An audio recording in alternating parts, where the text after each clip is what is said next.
Order first. Voila.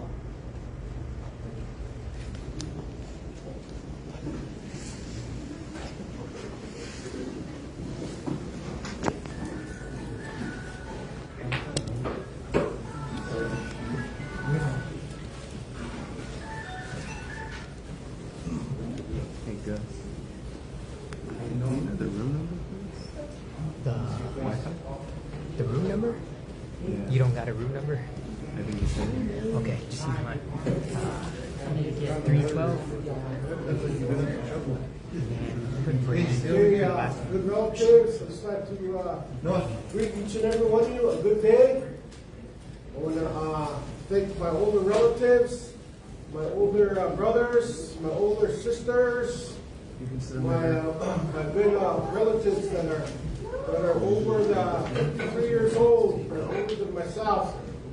I want to say good morning to each and every one of you, and a good happy Valentine's Day. Good relatives. Oh, wait, let me try With this. you, But it the good, wasn't the working, love, that's the why. heart, the energy, Let me try this. you know, it can be wonderful for each and every one of you. You know, in a really nice way. And I want to welcome you all here to Rio Grande City, Texas. I know we're all getting our good Mexican food fix. Really awesome. Some good ideas for new meal coming up. Different. Everybody gets tired of the same old corn soup, potato salad, fried bread. Yeah. So we've got some new ideas here this spring. Because I check out today. That's what I said. Coming up. And I want to thank all the Sorry roadmen, about that. all our veterans, all our watermen. And then I want to thank all the delegates. And then I know you see what's all taking place here within the nation. This ICE, these movements here. You know, so I left it up to the officers and the delegates. I know a lot of times people, don't want to put anybody to feel like obligated to be here. Don't want them to feel like they have to be here. But in our bylaws, we try to uphold to them responsibilities. And it says our delegates that only one meeting, duly called meeting a year. So, but I'm going to commend those that have been attending all the meetings, the delegates. So I just want to say thank you for that. At the same time, I'm waiting for our secretary to get on Zoom here. And I believe there's a few other delegates going to be on Zoom.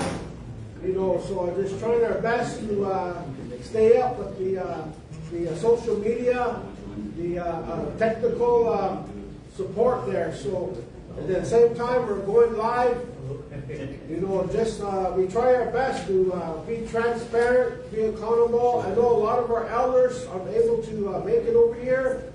You know, and then maybe grandson or granddaughter can pull it up on their phone or their TV, and they can hear what's going on, what's happening. And we don't have pressing issues here, just kind of basically reports, and then some minutes, and then we have some another cool issue, viewing way of life, going to give an update and things like that. And then same time, we have our local chapter, Yanawana Talam. They have T-shirts, there's fundraising back there. And then same time, the national organization here, you know, we try our best. We still have some convention jackets and T-shirts available. And we have our nephew back there selling these T-shirts. And also there's other T-shirts available. You know, and we try our best to fundraise and make these good energies here. And it's always fun to fundraise. We know that. So I want to thank Terry, you know, our editor-in-chief here. And I think it's the first time that, you know, I ever seen, you know, officers just flew up here. But nevertheless, we got some on Zoom. And I'm really glad and happy to see each and every one of you. You know, to be here. So I just want to call this to order here. It is 10:07. Someone could write that down. Maybe someone can even do some minute or some minutes for us until Jesse gets on. They had her round that last night, so she's probably just on. Yes, she is. Yeah, or yesterday. No, she did there, man. Oh, she is? Oh, okay. She just not getting in. No, I just, we just got done doing the flags, you know, dress and then. Yep, I was here. Okay. I can see. Okay, and then you can go ahead and, well, before we do a roll call here, I was going to ask our dear brother Louis, if he's here, Mr. Martin. I don't know if I see him. So it's 10:06. We call the meeting to order here. Go ahead. So at this time, Brother Louis, we're going to ask if you can say invocation, say a prayer before we start. No. Yeah, so I'll turn this time over here to you, Mr. Barton here. I just want to commend him and his wife, you know, bringing their grandchildren and their children down here. Family trip, a good spiritual moment and a good time to say that there was there to the beauty garden with grandma and grandpa, you know, like that. So we'll turn this time over to him and say the invocation, the prayer. Oh.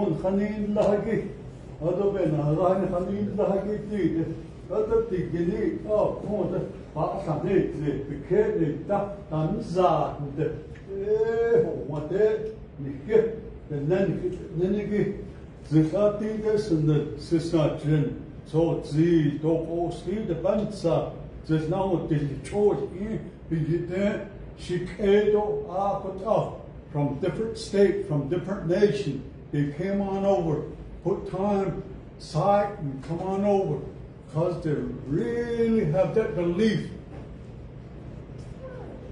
And this peyote, this medicine, so sacred to them and to us. We even brought our little children down. I brought my grandchildren down. The smallest one is only 6 months old. Yesterday I took them out to where the teepee was set up. Right where I go cast one Pakekahashin Sapi Keskompa. That teepee drum. I took him out there. I took off his socks. made an imprint, his footprint right there. So someday you would carry this on to follow this, to preserve and protect and to promote and to perpetuate this medicine for a long time, years to come. That's why we brought our grandchildren. We brought our grandchildren down. Let's check again, to get your age of fire. So the generations to come, there could be one of the people could be sitting here, leaders. It could end the growth of it. Native American Church of North America Incorporated. One time I was in there, under my uncle's administration, Earl Atkinson, Uncle Archie. Then my uncle's administration, Milton Miller. And then my brother's administration, Sandor Arnold. I was delegate at large. I was in there for about 70 years. And tried to carry on for some of my people, how they think about this organization and this peyote, this medicine. To this day, I still believe that this sacred pilgrimage is very, very important. Some things that we talk about, just like I said, to preserve and to promote and to perpetuate and to protect that one. We still have that in our hearts and our mind. That's why we're here today. What's here on the agenda?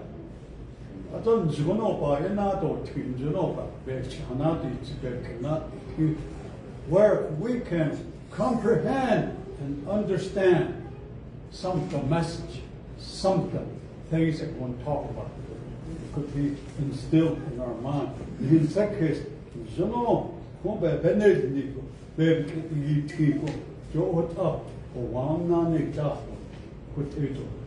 tonight, this evening, go into ceremony where the teepees are set up.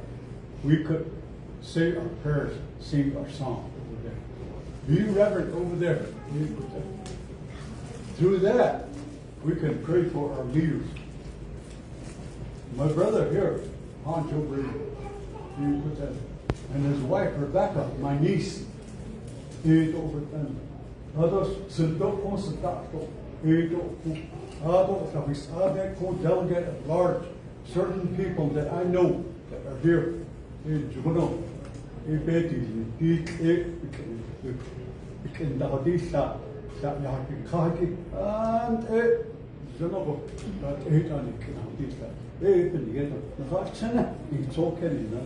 All our children, grandchildren.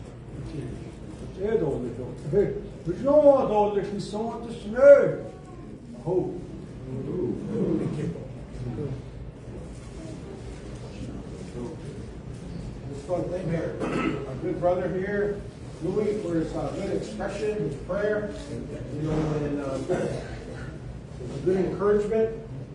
So at this time, maybe our brother Jonah and maybe nephew Gus, you guys could help us out this morning, kind of set the tone. We have our instruments here, so you guys could sing some encouragement, prayer songs, help us out. I know we try to do the best that we can as a Native American Church of North America, and then so we just want to kind of set the tone, set the vibe, the goodness here for all of us.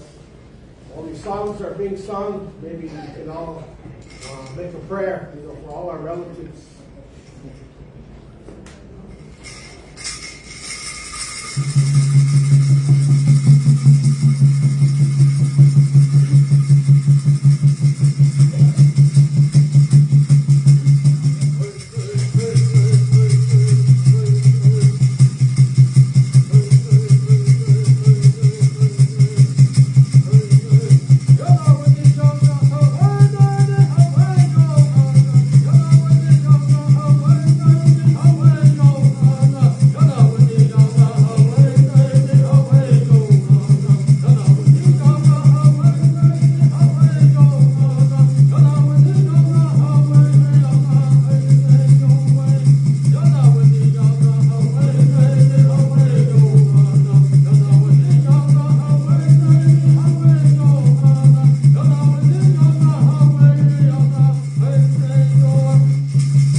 vibe, set the tone.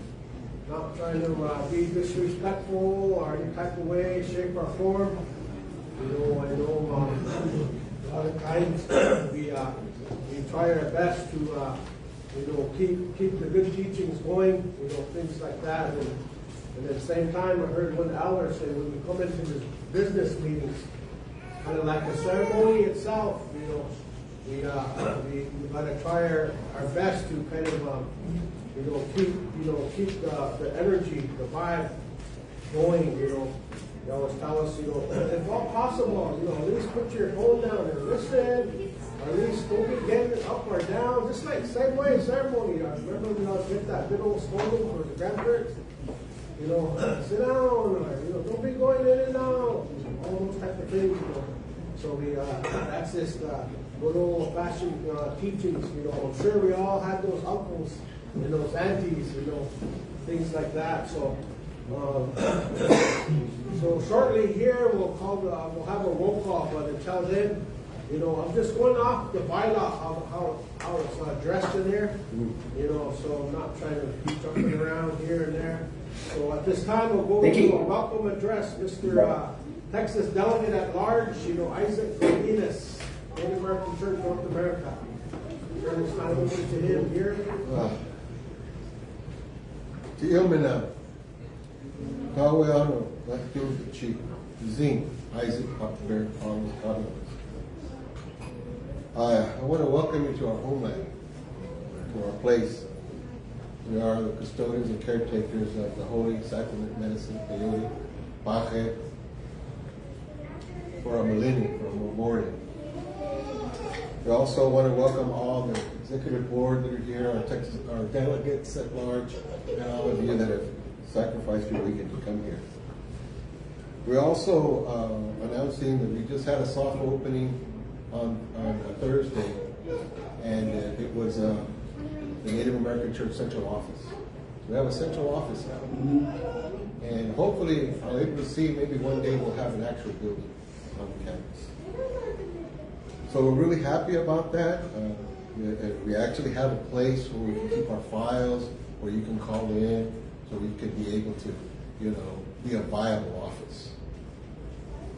The other thing I wanted to welcome is my family.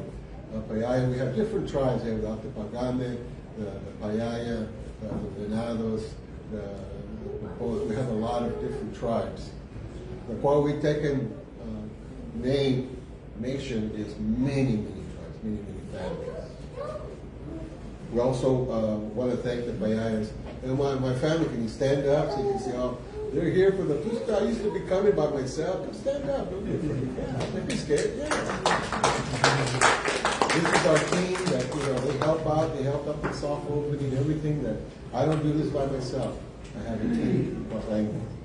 What I wanted to do is bring in a good friend of mine. I've known him, you know, I'm going to give him a little bit of time. Mr. Vince Martinez, owner of, in San Antonio, owner of Alamo Brass. He has some good information that's very interesting. Hi, I'm Mr. Vince Martinez. I'm with Alamo Brass. We're out of Garden Rouge, next to San Antonio. And what we do is we kind of made a relationship with the Pascual Yaqui tribe, the Cunahon tribe. We supplied their law enforcement departments, their fire departments with any equipment they need. And we met them about 4 years ago at a convention in Vegas where they, talking to them, they expressed the needs of what they needed for the community, for their departments. And they were telling us that it was taking 6 months to a year to get any supplies that they required for their police officers, their firemen, their shields, their whatever they needed. You know, we told them, said, we don't understand this. Why are people not prioritizing what you need? We can get this to you in weeks, months.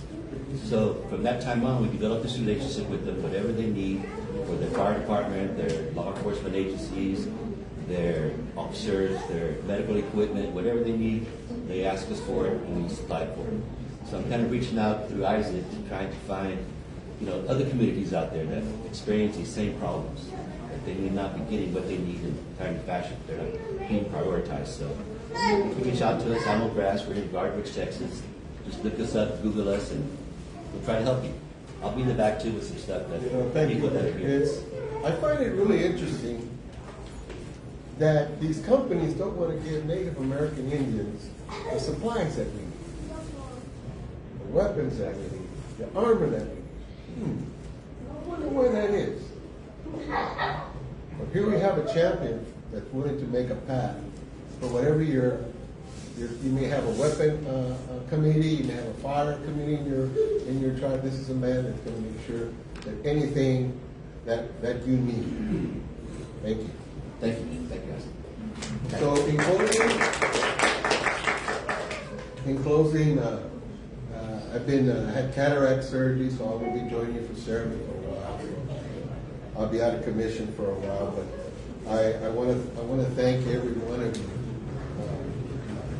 for supporting this administration. And I want to let you know about the food. The food, yeah, people call it Mexican, but really it's Tejano food. It's a food that we developed up here from some of the ingredients that we have up here. And it's really indigenous food. That's the food that people used to eat before the strangers came. I don't think the strangers knew the Spanish, the French, and the English what chili was until they got a taste of it. So thank you very much, and God bless.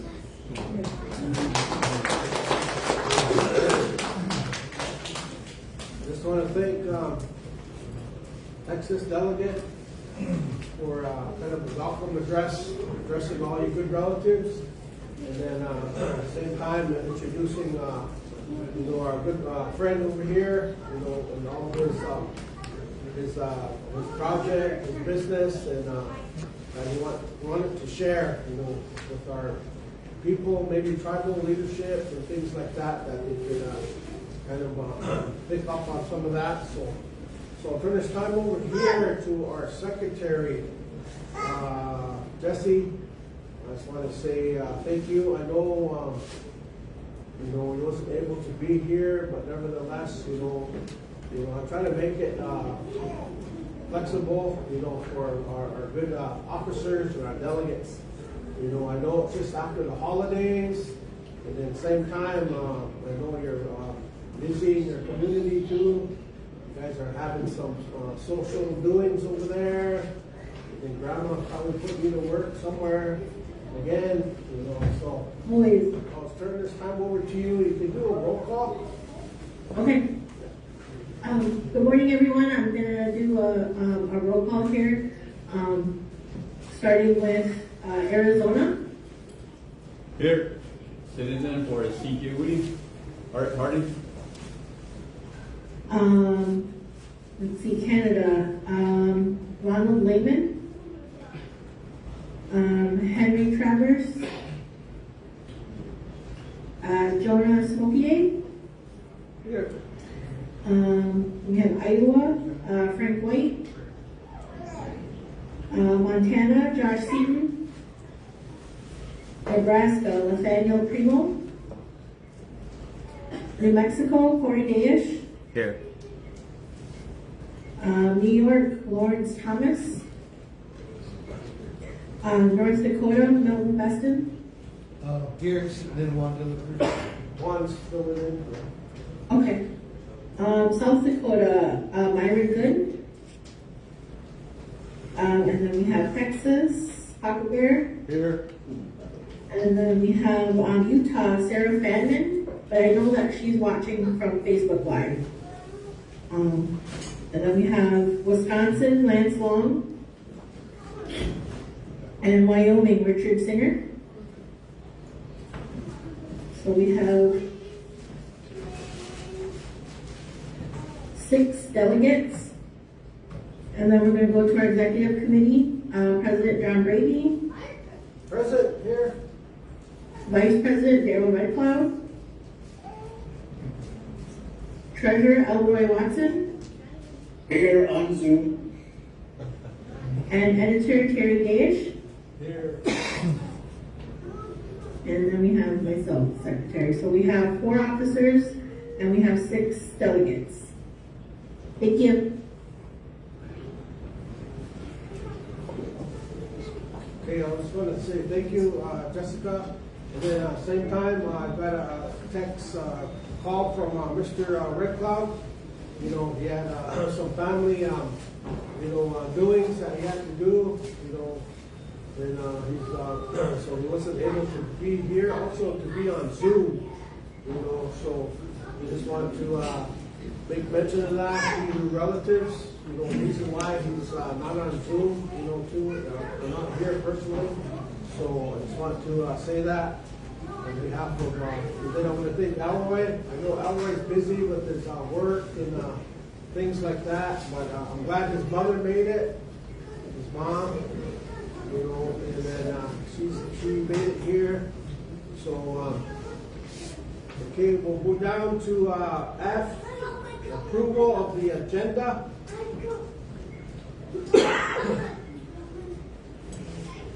So you guys all have the agenda there? Make a motion to approve the agenda as is. Second. Isaac Cardenas from Yanawana, Tapilao, Okay. So we have a motion from Texas, a second by New Mexico, approving of the agenda.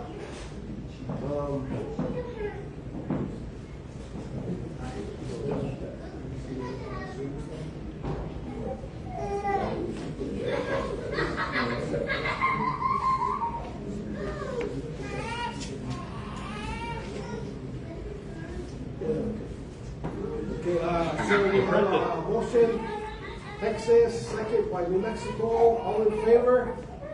Question, make a motion to add something to the agenda. Okay. I was asked to ask for a Zoom concerning Zoom, and it's not in the bylaws, but I will have my Arizona explain. Mr. President, and also the motion party, this action that we'd like to add to the agenda. Okay? The other night, the Arizona delegation, we had affiliates, we had a Zoom meeting. And there was a question that come up, and our delegate at large was not going to be attending. He was looking for volunteers and all this. And we wanted to know if they could attend by electronically, either by phone or Zoom.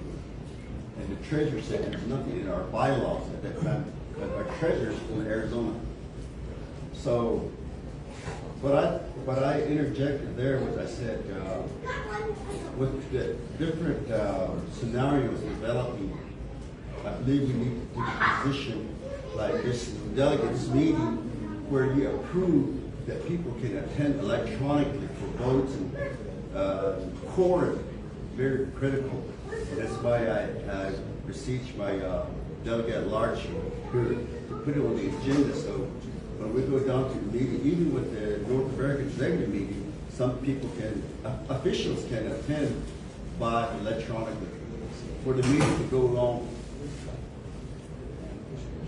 So somewhere in the new business, if you can put that item on the agenda, that would be very beneficial for the membership. Thank you. Okay, that's what we was talking about earlier. The editor and I, we just wanted to kind of take that back to the floor.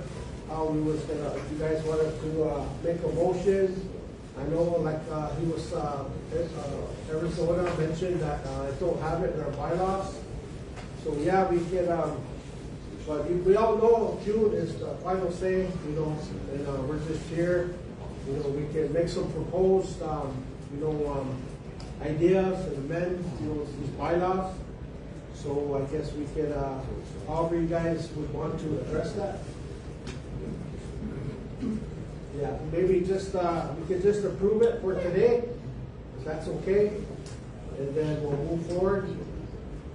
But, June time, maybe somebody could sponsor, maybe amend the bylaw there where they could, participate through Zoom electronically or whatever, maybe, so. Yeah. I make a motion to add the Zoom to our agenda. Okay, Okay, we have a approval of the agenda. We had a motion in Texas, second by New Mexico. Then we called for a question. Arizona delegate Hardy was asking to approve the Zoom and kind of like add it here for today. Right? Yes. Okay. So, any more questions? Did you get that, Jesse?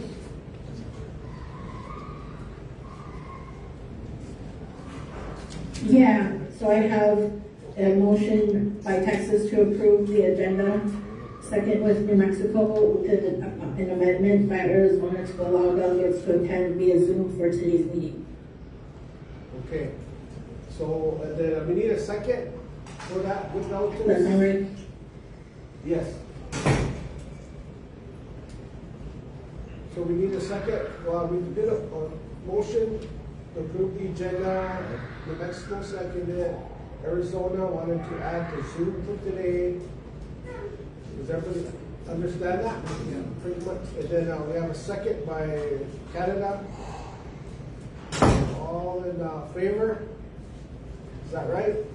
Yeah. Am I running this right? I'm not jumping over in and out. Okay. All in favor?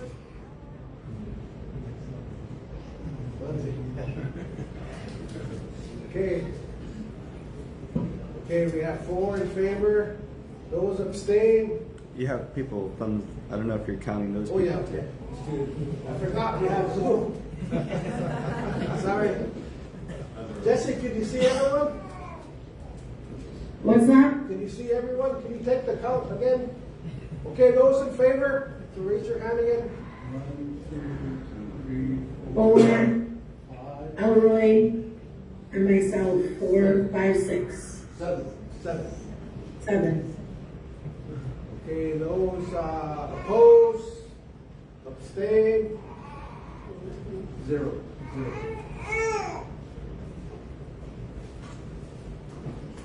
Can you read it again, Jesse, so everyone's clear? There's a motion by, the original motion by Texas to approve the agenda, seconded by New Mexico, with an amendment by Arizona to allow delegates to attend via Zoom for today's meeting.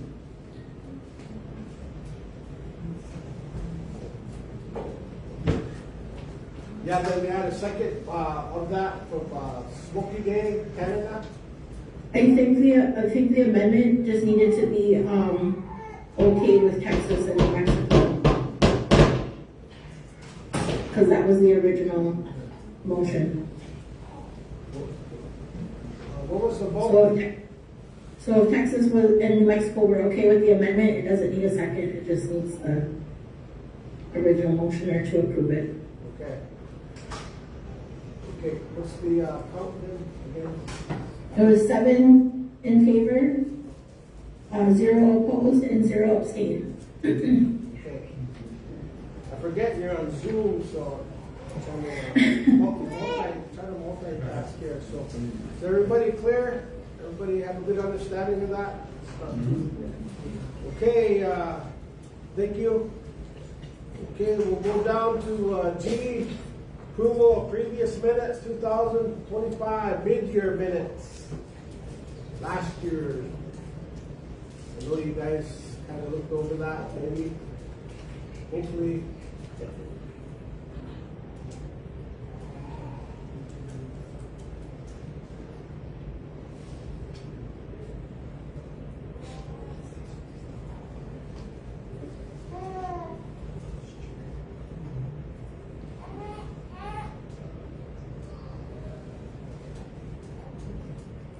So, turn it over to you, delegates. Previous minutes, 2025 mid-year. Motion to approve. I have a motion to approve from New Mexico. Second by Texas. For the question. All those in favor of the minutes, raise your hand.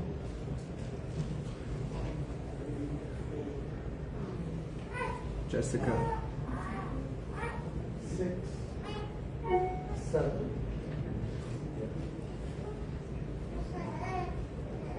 Okay, those opposed? Abstain. Okay, all right, Jesse, can you read that real quick? There's a motion by New Mexico to approve the previous minutes of 2025 year. That was a second by Texas with seven approved, zero opposed, and 0 abstain. Okay. All right, we'll go down, thank you all for your vote. And then we'll go down to 8, reports. We'll go to the president's report. All right, where do I want to start? Okay. I just want to say happy Valentine's Day to all you good relatives. You know, whether you're mom or dad, husband, wife, grandma, grandpa, auntie, uncle. I just want to say happy Valentine's Day.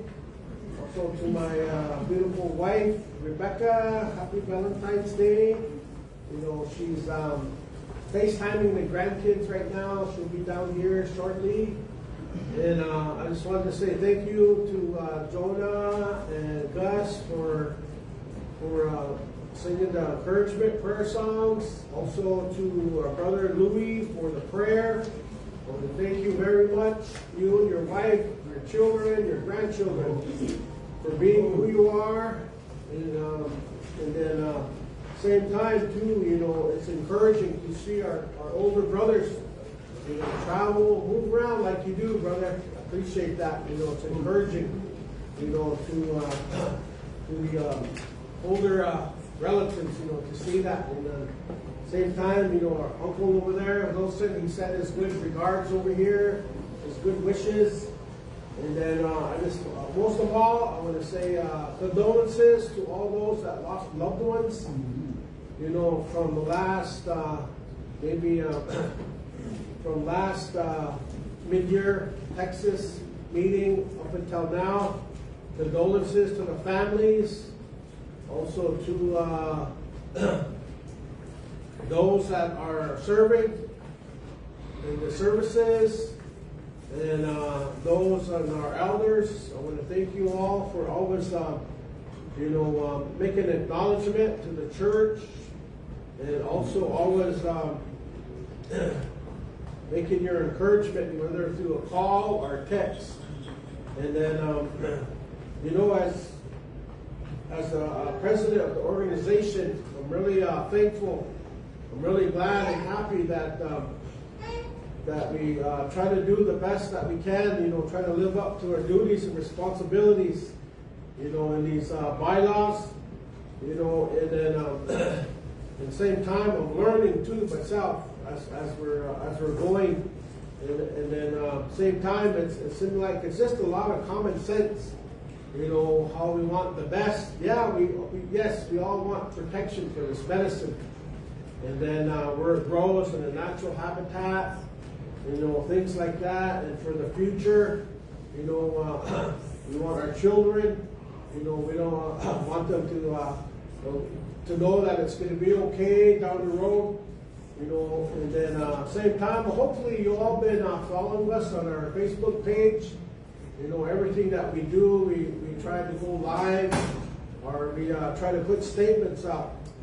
You know, and then a lot of times too, you know, these are just coming from our bylaws, they're coming from our resolutions, so we're just kind of fine tuning them up, revising them, and then sharing it with everyone.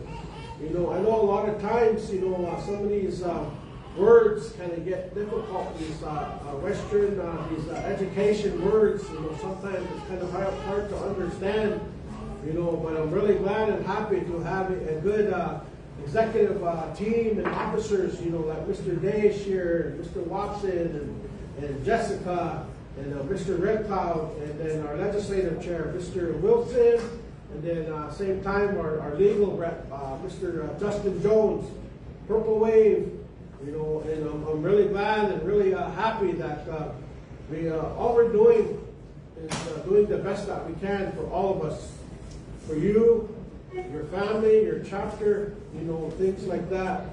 And then we have a lot of things that we've been doing as part of the organization. We're part of the co-chair of the National Congress American Indian Peyote Task Force. And then we went over to last November to Seattle. We had a panel of tribal leadership. And then we had ceremonial practitioners, you know, and we have over 40 years of resolutions. You know, I think, you know, we got enough paperwork.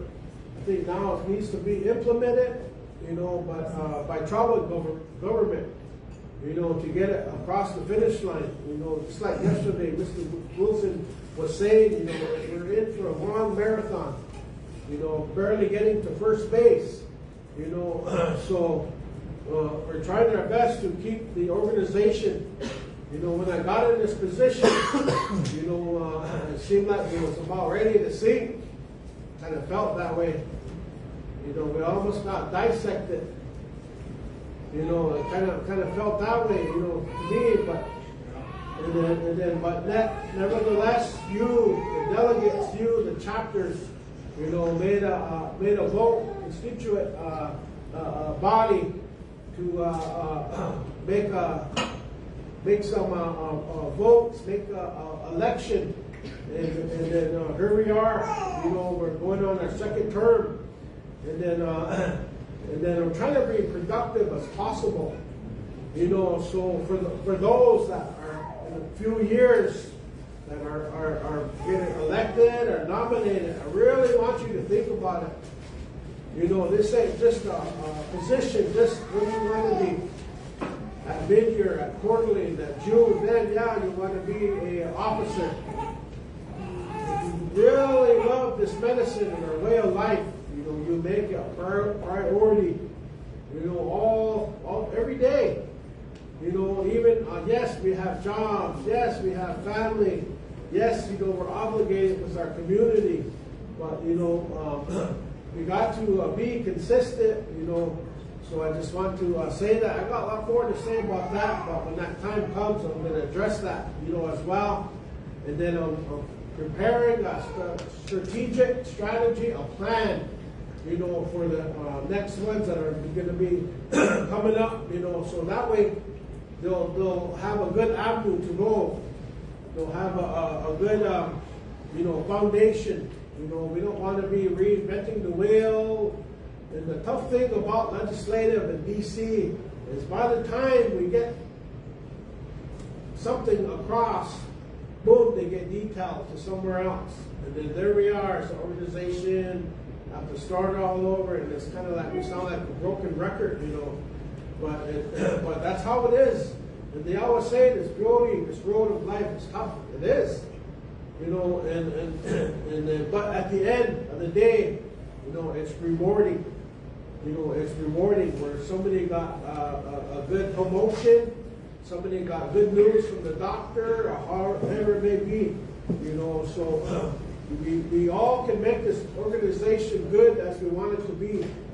You know, if everyone just put their differences aside, you know, and just come into this room, you know, and then if you have some kind of a feeling, you know, that's kind of just not right, you know, leave it at the door. Leave it right over there. You know, we have enough problems as it is, as human beings, as relatives. You know, that we go out, get done here, if you choose to pick it up, you know, however it may be. You know, but when we come in here, I always think it's like a ceremonial kind of a setting. You know, so we try our best to have order. We try our best to stay in tune with what's going on. You know, because we could be just like other organizations. You know, you can't even hear a pin drop. You know, everybody's staying focused. Everyone's off their phones, and everybody's staying in tune of what's being said, what's being expressed, things like that. You know, so we just gotta kind of tidy up our business etiquette. You know, and then just be mindful of one another. You know, like that. And same time, you all come from good teachings, good families. You all come from good ways, each and every one of you. And then when we come into one room, wow, it's powerful, it's strong, and how wonderful it is. And we keep saying there's over 350,000 members. Sometimes I kind of wonder, think, geez, where are they at? We have a lot of members that are doctors, that are grant writers, are lawyers, people in good positions, some tribal leadership as well. Just like yesterday, we had some council reps here. We had some tribal leadership here. So that's what we want to bring to the table. We want everyone. Your ideas is important. Your prayer is important. So I'm really glad and happy that you're here. It takes money, finances. Sometimes you have to go without. Sometimes we're just sandwiches all the way down, cough drops, sunflower seeds, But it's worth it at the end of the day, relatives.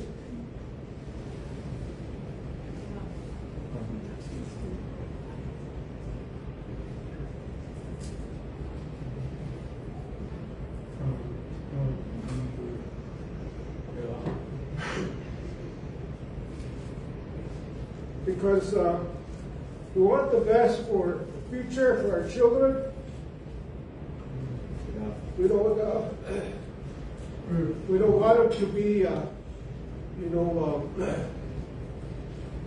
have no foundation, or we want them to know that they have that pride within the Native American church and our way of life, and to know that they're part of this organization, and we're going on 77 years. I want to say a big thank you to the Texas chapter.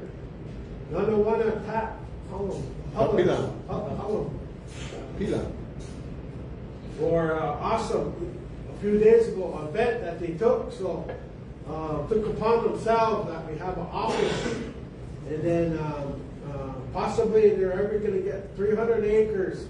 There's more improvements that's going to take place for them. The Creator, this good medicine, is going to look their way, and maybe even wink at them, give them a thumbs up, and then and I know that they're going to be blessed. So I want to thank the members of Texas. You know who you are, and then I know they kind of in and around 2028 too. Maybe we'll be in Texas. So around June, it's about what? 110, 120?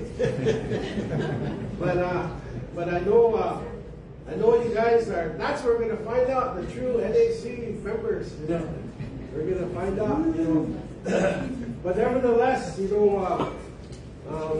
know I'm really thankful to our Oklahoma relatives that are that bestowed these fireplaces. And then same time we have a joint statement with them. I know I'm sure you guys seen this with the joint organization statement of National Congress of American Indians and Native American Church of Oklahoma on ceremonial, cultural, dispossession, exploitation, and adequate consultation. Things like that. So we got a lot of things on our Facebook and our website.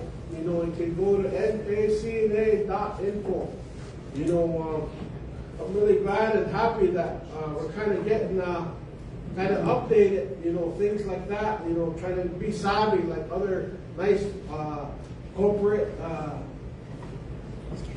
folks, out there. So I was thinking, why not us as Native American Church relatives?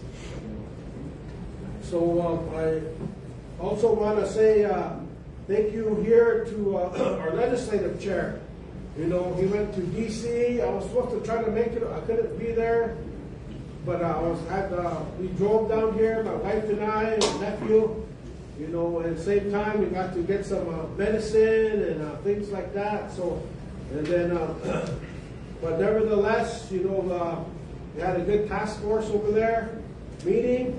Also, our legislative chair, like he said yesterday, he's huddling up all the PhDs, these doctors that are roadmen or waterwomen. and then they're trying to get a task, maybe ceremonial task force or committee, to get some kind of policy or however it may be for universities. Actually, one of our PhDs is right here. Ruth, can you raise your hand? She's part of the team here, so give her a good round of applause here. She's part of the PhD. These doctors, they're all huddling up and they're trying to get something going. So anytime these researchers, scientists, or college students want to do something pertaining to our way of life, they're going to have to kind of basically go through this committee here, this task force, so, and then they're going to make that kind of a mandatory priority thing. So that's the goal, that's the plan, so I just want to say that. I'm going to go ahead and read my report. Same time, it's just my brother and I up here, and then, but nevertheless, we have our secretary and our treasurer, on Zoom, so somebody's going to probably have to sponsor maybe a amendment to our bylaws where we can have Zoom, people participate, things like that, and be accounted for. Okay, this is my report here. I wasn't going to be this many pages, but I'm not too savvy with the computer. My font kind of made it about 20 pages. But nevertheless, I'm going to read it to you guys. Hello, happy, healthy 2026 greetings from NACNA. I'm looking forward to good things ahead for our organization. Thankful today that we can keep the organization going. Formal incorporation of Native American Church begins in Oklahoma, providing legal protection for peyote ceremonies under U.S. law, December 8, 1914. Then on October 10, 1918, the Native American Church was incorporated under the Oklahoma law, then moved to a national charter. 1934, Oklahoma Charter amended to authorize tribal groups and affiliated churches in the U.S. Then on the national organization was established 1950. The Native American Church incorporated as the Native American Church of the United States. 1955, they incorporated under the laws of the state of Oklahoma. The original articles of incorporation were filed at the office of the State of Secretary, Oklahoma City, April 7, 1950. Under the Native American Church of the United States, subsequently amended on October 12, 1955 to its current name, Native American Church North America, Inc. Then expanded beyond the U.S. borders to our Native American Church of North America, to our Canadian First Nation relatives, and all of our good relatives from Mexico. Groups joined to cover our good relatives, First Nations, and our Native brothers and sisters from Mexico. Not sure why my focus here is geared to this timeline and this history, but just for the record, for those unsure or has questions how the national organization got established, we have much more documentation we will share and post. Now that we have a national office, we will doing some presentations, we'll have archives, workshops, Native American church history, and much more. I know we had questions on the history of NACNA, so that is what we gathered. It's all public record, so breaking it down for our younger generation so they know the history and take it on some more for future days, and to be in good standing and a strong voice advocating for the future protection, preservation for our holy medicine. Let 2026 be even better for us all. Let's fine-tune areas that need to be. There's no reason for us not to know what's really happening to our way of life. NACNA has been sharing updates since 2021, Facebook page, nacna.info, website.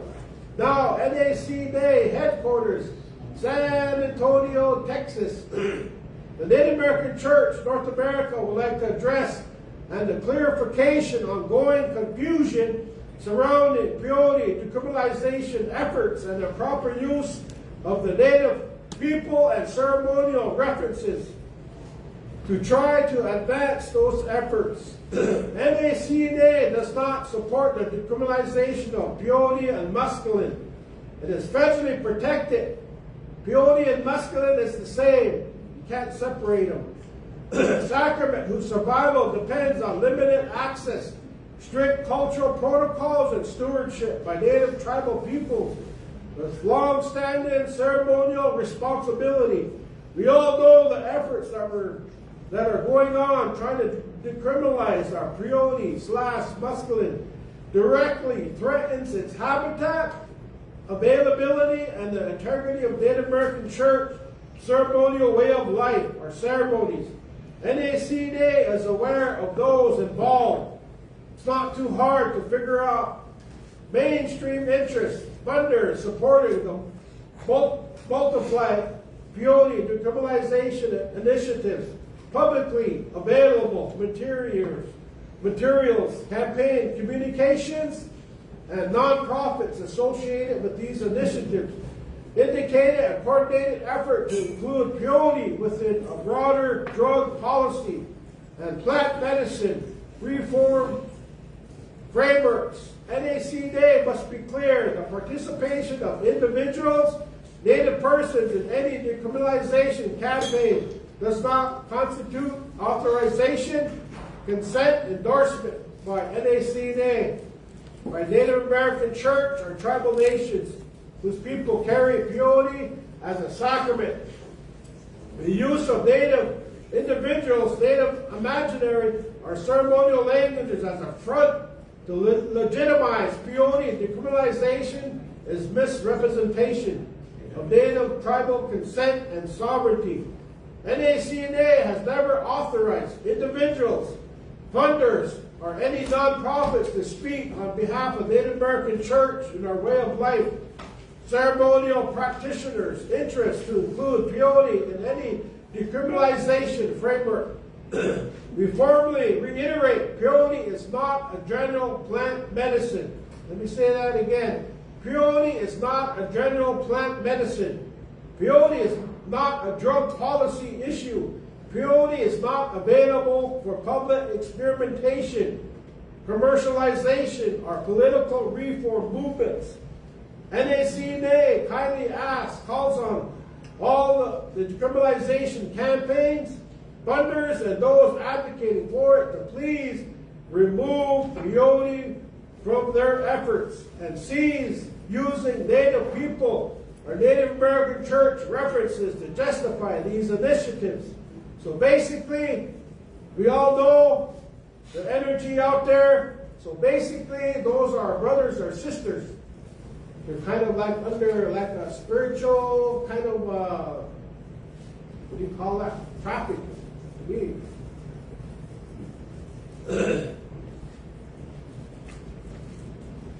This clarification is issued to protect Native tribal religious freedom, cultural survival, and the continued existence of peyote mescaline for our future generations.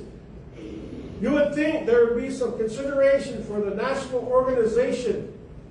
All these mainstream interests and some self-appointed groups. There was an article this past fall, Native Tribal Authority, and a fast track of approval processes against professional, ethical, and cultural warnings. Let us be clear, peyote is federally protected because it is our native and our tribal. It is protected because it is ceremonial. It is protected because it belongs to living native traditions, not to corporations or nonprofits or investors seeking return. Any attempt to commercialize, decriminalize, or medicalize, patent, or globalize peyote without the free, prior, informed consent of legitimate Native tribal ceremonial leadership is a direct violation of the Native sovereignty, religious freedom, and cultural survival. And it's sad that they're using our veterans and our children and patients and the languages for healing as a shield to advance corporate control does not make actions ethical. So we're turning our community-led movement into vehicles for centralized corporate influence. It's not progress, it is extraction. A handful of natives don't speak for all of 350,000 plus members of the Native American Church of Canada and Mexico. We are not anti-healing, we are not anti-science, or we are not anti-medicine. We are anti-exploitation. Peyote does not need saving by billionaires. It does not need branding. It does not need Silicon Valley governance. Look it up, relatives. Silicon Valley. I'll take a little time. You can Google it. Silicon Valley. Silicon Valley. You're going to be shocked. You better sit down when you read it because we don't want you to fall back. That's reality, relatives. So look it up, and then you will see who they are, and the backtrack till you know who not too hard to figure out. So what peyote needs is protection and respect, and to be left alone. This is not a request. This is a boundary. Leave peyote out of your portfolios, your policy experiments, your clinical ambitions, and your profit models. Our ceremonies are not for sale. Sad to say, but there's abuse of that going on, selling fireplaces. Also conducted NAC ceremonies over in Germany. Our sacrament is not an industry. Our way of life is not yours to control. Respect Native tribal sovereignty. Honor federal law as it was intended to do. So I just want to share that to you good relatives. You know, kind of how I was thinking, how I was feeling. A lot of this, just to be mindful, is after like a ceremony. You know, back home, you know, I just get on my laptop and just type what's on my heart, my mind, you know. So just like yesterday, the medicine wasn't even here. We had a work session, and we had our distributors were kind of confessing a little bit. I thought that was pretty cool, you know. But you can go back to our life, you know, and you can see it. But all in all, you know, I'm glad and happy, relatives. Any questions, you know, and don't feel free to let me know, contact me, and try to do the best that I can, you know, and try to keep that awareness going. And then I want to encourage all you roadmen, you know, the rules, the golden rules. All these fireplaces were presented to you. Can you name number one? One of the roadmen. What's the number one rule? Not to put you on the spot. What's one of the number one golden rules when fireplaces were passed to you? Don't change it. Yeah, don't change it. What's the number two? Don't add nothing to it, or don't change it, just the way it was showing. Right? So, and then at the same time, and then the water women, I know times too, you got to, you know, let your lady folks know what's happening, you know, when it comes to that time. You know, back in the day, these elders would know if somebody's in there like that, they would take them out. Not only around the ceremonial circles, even at a powwow. If a lady was, you know, that way, they would know. They would take them off. This is a healing. This is, you know, like that. So I want to commend you, lady folks. You know, just be mindful. And there's nothing. Oh, we got this medicine. It can prevent. No. If it's that way, then you know, next one there'll be plenty more ceremonies. I don't know if you know what I'm talking about, but I'm sure you do. I know Ruth does. And I know these older lady folks probably know what I'm talking about. You know, but all in all, you know, it's just common sense, ceremonial etiquette by good relatives here. So I want to thank those that are live, those that are on Zoom. You know, I know a lot of times this, the social media can get out of hand sometimes too, you know. You know, a lot of times people, you know, kind of show themselves too, you know, how they really are. But then again, same time, if you really ate this medicine, you know, and you wouldn't be that way, you know. We have ceremonial people, you know, doing things, saying things, going live, posting, you know, it's kind of sad, you know. And then they talk about the way of life, you know, down on it as it is, and it's tough with our own, you know, kind of get caught up in that, you know. So not one family is better than this family, or one tribe, you know, better than this tribe, you know. We're all equal in the Creator's eye, you know, in a nice, good way. In closing here, I just want to say I'm going to honor all your Native American Church relatives. I'm going to honor you. So, last week in April, you guys come to Albuquerque. I'm going to sponsor a Round Dance for Sovereignty. So, kind of write that down, Thursday, April 23rd. Round Dance for Sovereignty. We're honoring leadership, healing, and responsibility. You know, so all our relatives and the community members are invited to gather in unity of Round Dance for Sovereignty. So April 23rd, you know, this gathering is to uplift our people, our way of life, and our sacred responsibility of leadership.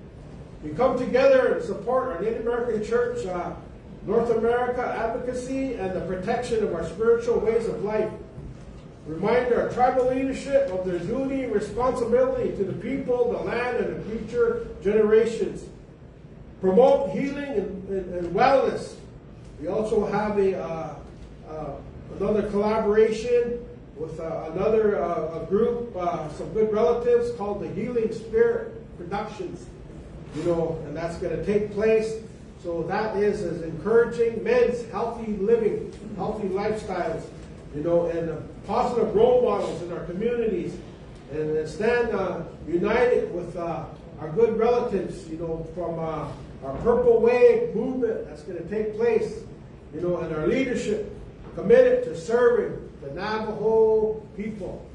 You know, maybe I'm jumping the gun, but some of you probably understand, and some of you probably catch what I'm trying to say. So this Round Dance is a time for prayer, songs, and fellowship, and a renewed commitment to sovereignty, cultural strength, and community wellness. So all our nations, families, and supporters are welcome. And come with a good heart, good mind, and good intentions. So we're going to have a Round Dance. We're going to have an all-star team there of singing wise, and our MC wise. We're also going to feed you too. So that's April 23rd. More details will be out. So I just wanted to say that. Kind of it's 11:11 now, so I just want to save some time here for our vice president. So I'll just put a comma there for now, my good relative. But I want to thank all our roadmen that are the roadmen here. If you guys can stand up, that are going to run the ceremonies tonight. You guys can stand up and maybe raise your hand. Okay, we got Mr. Smokey Day, we got Mr. Hardy, and then I want to thank y'all that's going to take on these ceremonies tonight.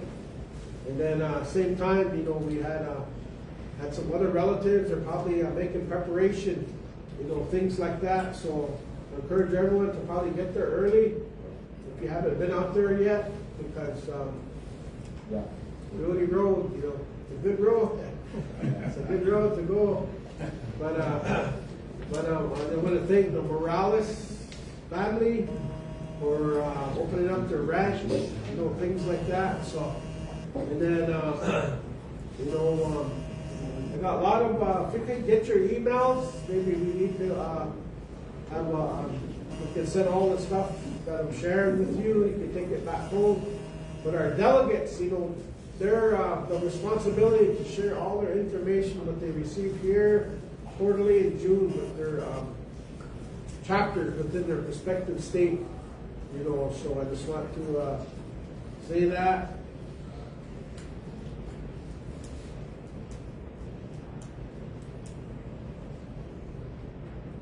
And, well, yeah, for June, delegates and our officers, if you can kind of start getting it on your, Elroy, Jesse, and Sarah's on there, I think. We're going to have all our delegates and our officers Thursday night, along with the youth ceremony. We're going to have our ceremony just for the officers and delegates. So kind of want to make that happen. I said that last convention, so kind of almost kind of mandatory, but not kind of really. Just kind of leave it up to you. But all in all, we're going to make history because I don't think that ever happened. Maybe it did, but we're going to do a ceremony for a business. Yeah. So I just want to say that to you all. I know Oneida here will probably give an update on the convention here. So I just want to say that, relatives. I hope. Okay, we'll go down to number 2, Vice President's report. You know, I know, like I said earlier, Mr. Red Cloud, you know, pretty busy within his community. And at the same time, you know, he's going to school, get his doctorate. So I know he's pretty busy there. But he sends his best wishes to everyone. He sends his good blessings to everyone that made their travels here. So I just want to say that. So we'll go down to number 3, our secretary's report. So I'll turn this time over to Jesse. Hello everybody. I just wanted to update everyone on the convention. So we plan to have it at our Turtle School, which is our middle school. It's in the heart of Oneida, in the heart of our reservation. So we'll be having a business meeting and the meals there, and hopefully ceremonies will be there right on the grounds too. We will have hotel accommodations in Green Bay, which is about it's about 10 miles away from where the convention will be. And then we can get that information out to everyone as soon as we have a confirmation for that. So that Thursday of the convention, we're going to have a youth day and a youth meeting. Friday, the work session day, we're going to have ceremony for the officers and delegates. So I know my uncle just mentioned kind of want you guys to be there. That's what that ceremony is going to be for, the delegates, state delegates, and the officers. And so we think it's important to start all our business with a prayer beforehand. So Saturday morning we would have our meal and everything there at the business site. So we don't really have to move too far after ceremony. So I just want to let the officers and delegates know that that's what we're planning to do on Friday night. And then Saturday night we'll have 4 teepees up. And I think those are already filled here. We've had some roadmen come up to us and wanna lead the relatives in prayer. So we have those teepees filled up already. So we plan to have everything right in the central site, so everybody doesn't really have to move the whole lot. And for our Thursday, for our youth day, we want to have some different things with the young men and young women, and just talk about some different teachings and things like that. So that's what we have right now for our update for the convention. We will provide everything for the 4 teepees. If anybody would like to sponsor a meeting while we're there, they want to let us know, and they'll be responsible for the sponsoring of their ceremony if they want to do that Saturday night. It's just a really quick update. We're still working on different things for the convention, but as soon as we have everything concrete, then we can put out some notices for everyone and get ready for that. So we're excited. We're excited for everybody to see Omega. I don't know how many people have been that way to Wisconsin, but we're looking forward to everybody being there and enjoying the woodlands up that way. So that's all I have for that update. And then I did have some things at the quarterly that I wanted to bring up, but I think I'll save that for the convention. So that everybody can be a part of that discussion. It's just as far as like bylaws and things. But that's the update I have. Thank you. Okay, thank you, Secretary Jessica, the update on the convention here.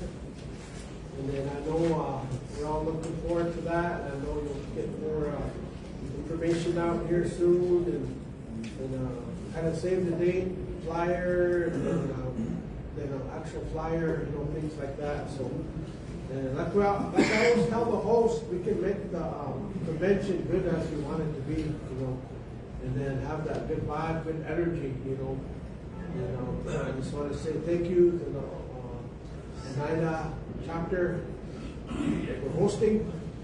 So we'll go on down here, Mr. Watson, our treasurer's report. Greetings, relatives. Can everyone hear me? Yeah. Okay, raise your paws if you can hear me. All right, Yate. I have no understanding by this Yate, but I wanted to greet everyone. I want to apologize for my absenteeism. This is not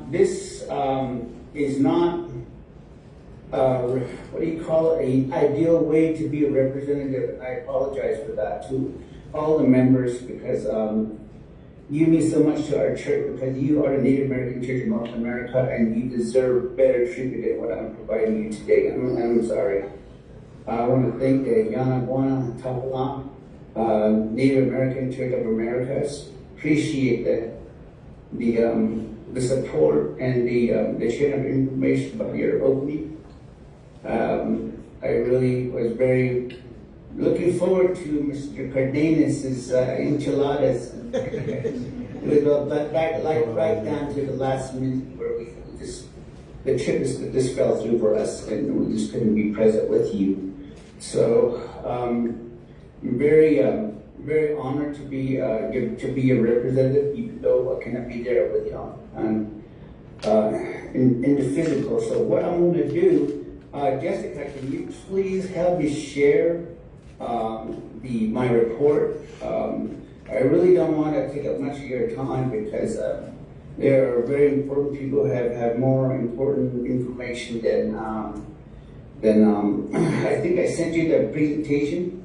If you have it, would you please load it up for the relatives while meantime I will ramble here a little bit. I sent out some letters out, some solicitation letters that I signed to the chapters, and I want you to know that we need to donate, we need to provide funds to our church.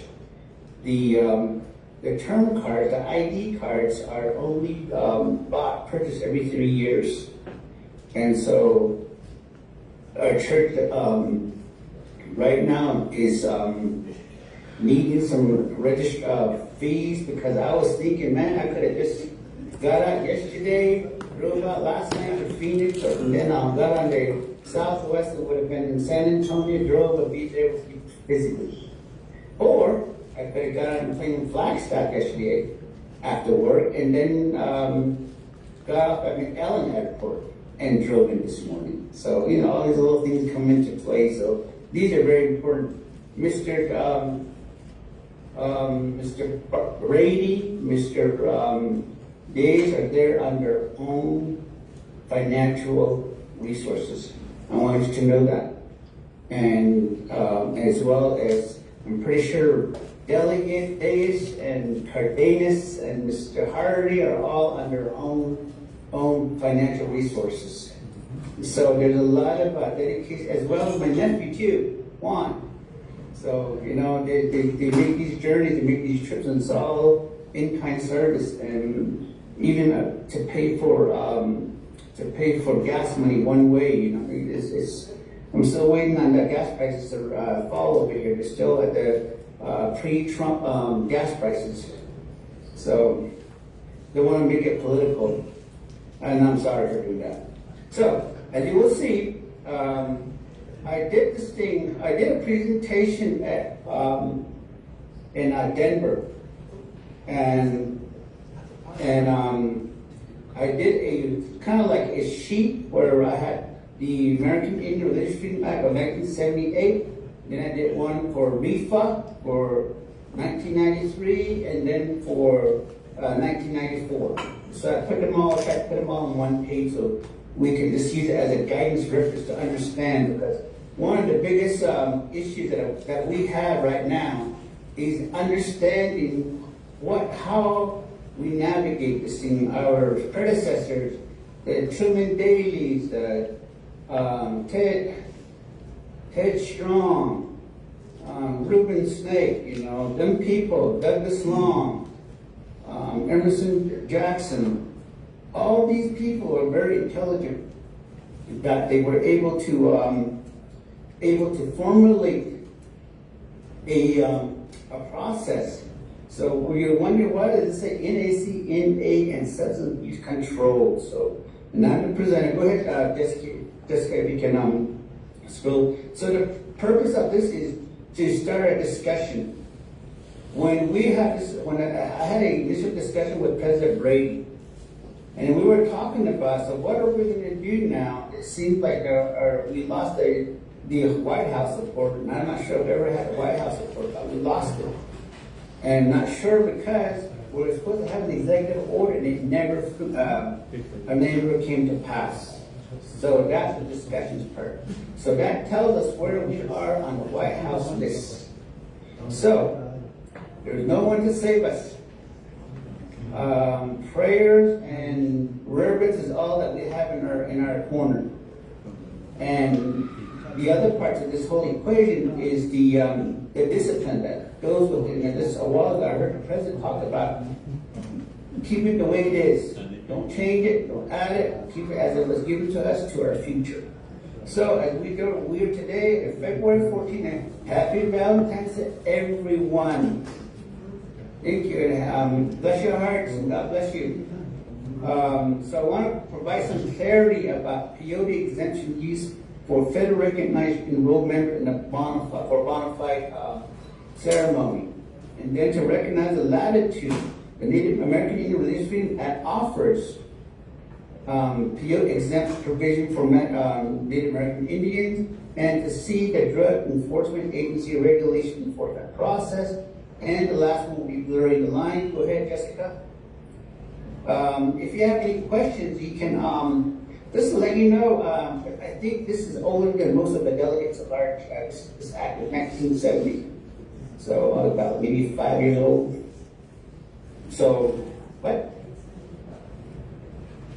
Okay, no jokes, and so I got the hook right here. My wife had the hook for me. So, Substance Abuse Act of 1997 is part of the Comprehensive Drug Abuse Prevention and Control Act of 1970. It established to regulate certain drugs, control substances from abuse for abuse prevention.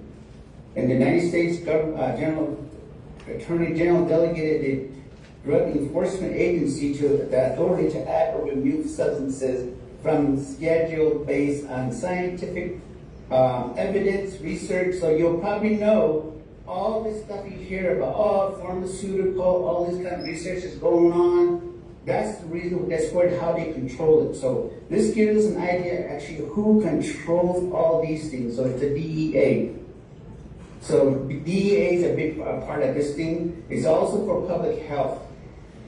So I hope this helps everybody to kind of get an understanding of what the lay of the land is.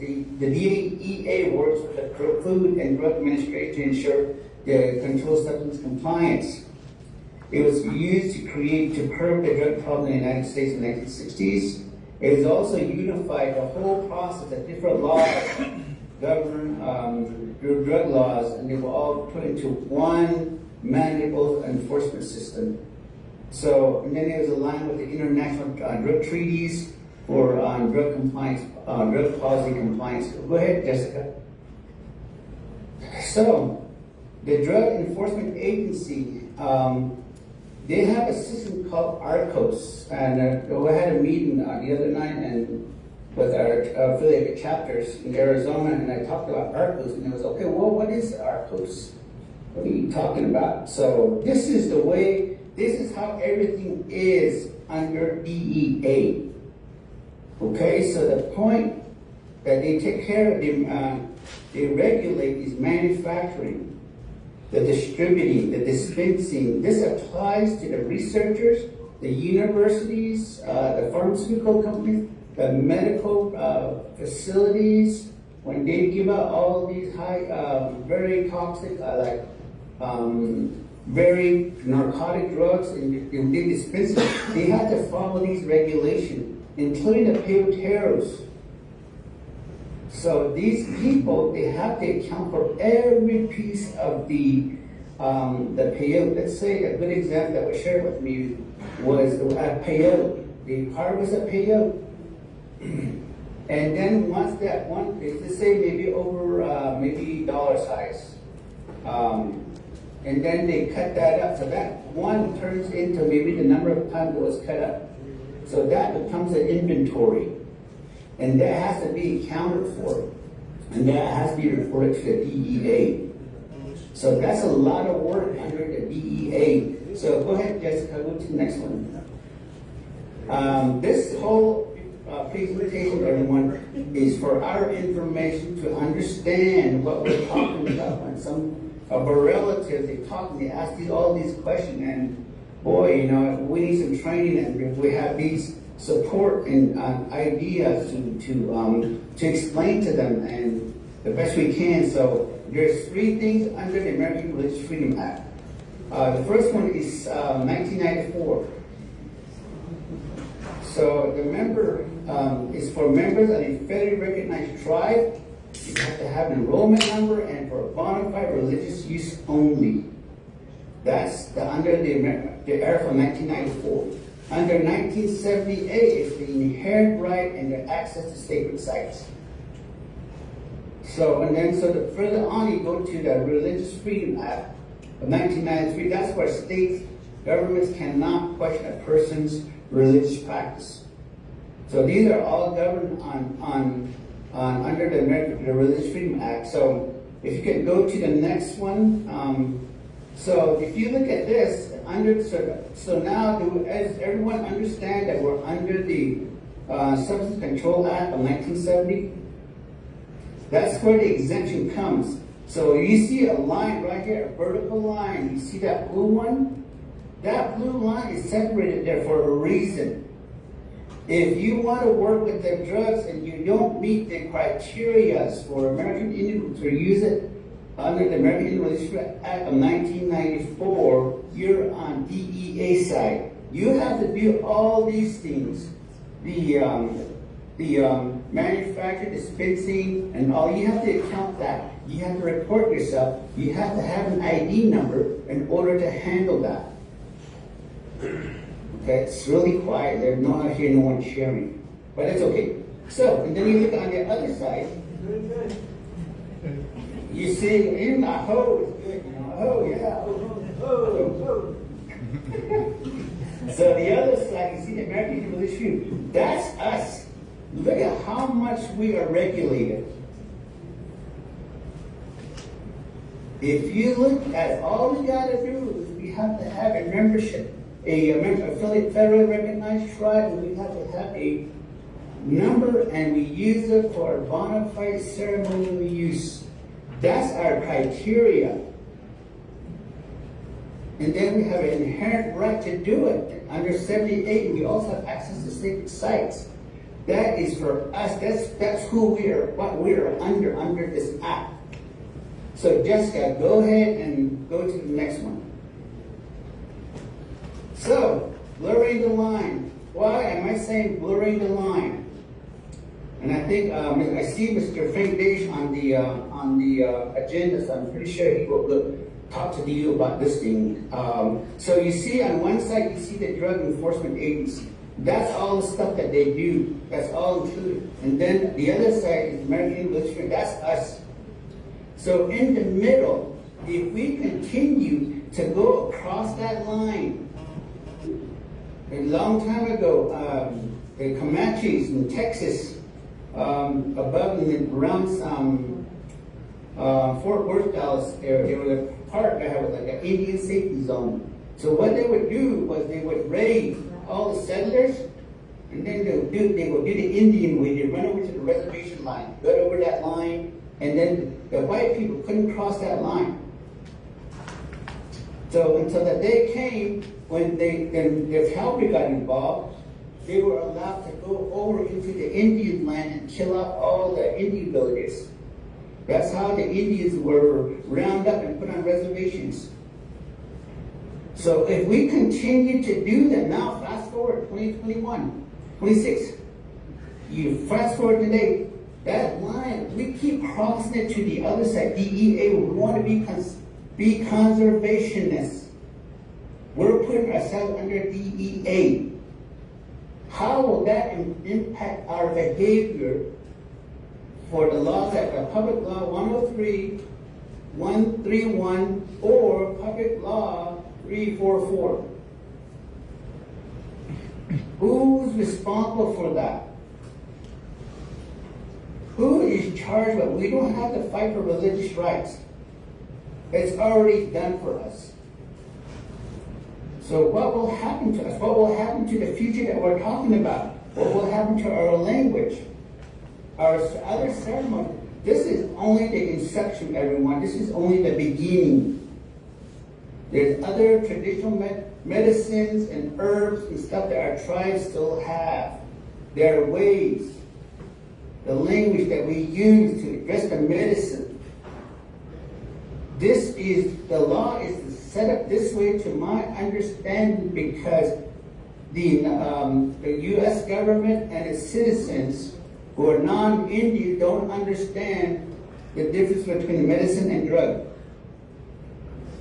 So I'm pretty sure everybody from your home places, your fireplaces left from your homeland to go to Texas, and everybody was saying, okay, I'm gonna go get a drug.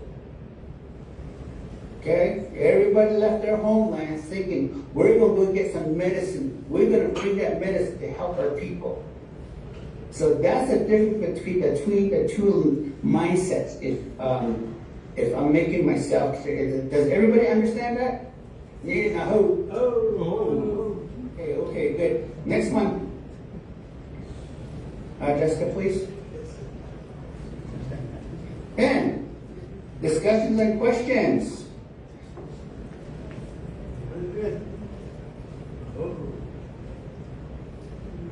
If it's good, no questions, I will be sending out solicitation letters. You can give to. I got one question. Yes. One question. Okay. Okay. I'm not. Okay. So what are we going to do with the how the non-native, the husband or wife, can they participate in that medicine or not take it? Plus they got half actually you could say half-breed kids, but some of them are tribal members, so how do you put them in the category because they're married to non-Indian people? Can you hear that? Does anyone answer that question, or do you want me to the question answer to come from me? I need you to answer the question. What do Okay, you? this is just a report. This is just a report letting you know this is what it's on the card. This is what it's written in language. Yeah, I understand that. It's a discussion starter, Yeah. right? Yeah. Okay, so you have your congregation members there. You have two officers there. We have that discussion, we talk about it. How do we address this? Because this is not a one-person thing. This is, my relatives, we have non-Indians in our family. Intertribal, interracial marriages and cohabitations. So how do we address that? According to DEA, in Texas says 0.25. And I think and then in our bylaws, it says that that they have to have Indian numbers. And that we exercise that. So how do we address it? That's a question for the congregation to think about, to take away from this and that. This is the reason why. See, Mr. Brady was talking about the outside relationship, the outside resources that NAC deals with the states, the federal government. I'm talking about from within. I feel that the change can only happen from within. And we address it, we discuss it, and we find a common ground with it. Then we can actually have an understanding. And that's how it is, and that's what I mean by blurring the line. This line is going to get blurry pretty soon. Probably already is. But as long as we just leave it alone and not talk about it, it's not going to get any better. Does that? I know it doesn't answer your question because I leave it to, a while ago, President Brady said, hey, what's your responsibility, real men, you know? What's your responsibility? Where do you draw the line? Anybody from the public want to add to this discussion? I can respond real quick. Yes. I think to the question that was just asked, I think that in our bylaws it says that you need to be have that card or have that blood. So I personally, in our fireplace, I'm just going to say that we stand by that. You have to have that native, that number. And so I think that's the safest bet to say here is that we follow our bylaws, and that's what our bylaws state. Okay, thank you. That's one. Any others?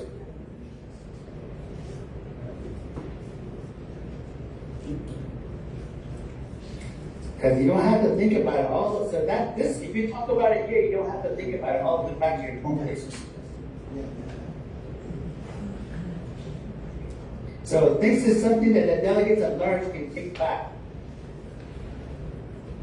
I see a hand up, Mr. Hardy, your church member wants a recognition.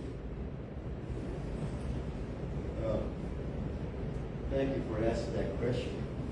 First of all, we're called congregation, then public, whatnot. We're members here, live in a church setting, like a TP setting, that's your congregation, people that come in to pray. So it's no correction. That's a very important question. To begin with, the Indian Religious Freedom Act Amendment of 1994, was it? It stipulates there with one little X that it said you have to be a quarter quantum below. That's what it says. However, in our last discussion about this came up again, there were a lot of members and some delegates at large that were asking about the question you're asking. How do we include our relationships that are non-native, non-Indian? And that is something the Native American Church Members Organization countrywide, they will have to answer that. I believe it has to take that legislative action to be able to where they have some type of amendment to it, maybe. But that's going to be hard, you know. You have legal folks that see from a different perspective what you're going to do. Once you allow something, you're going to open the whole My great-grandmother Cherokee, that type of scenario.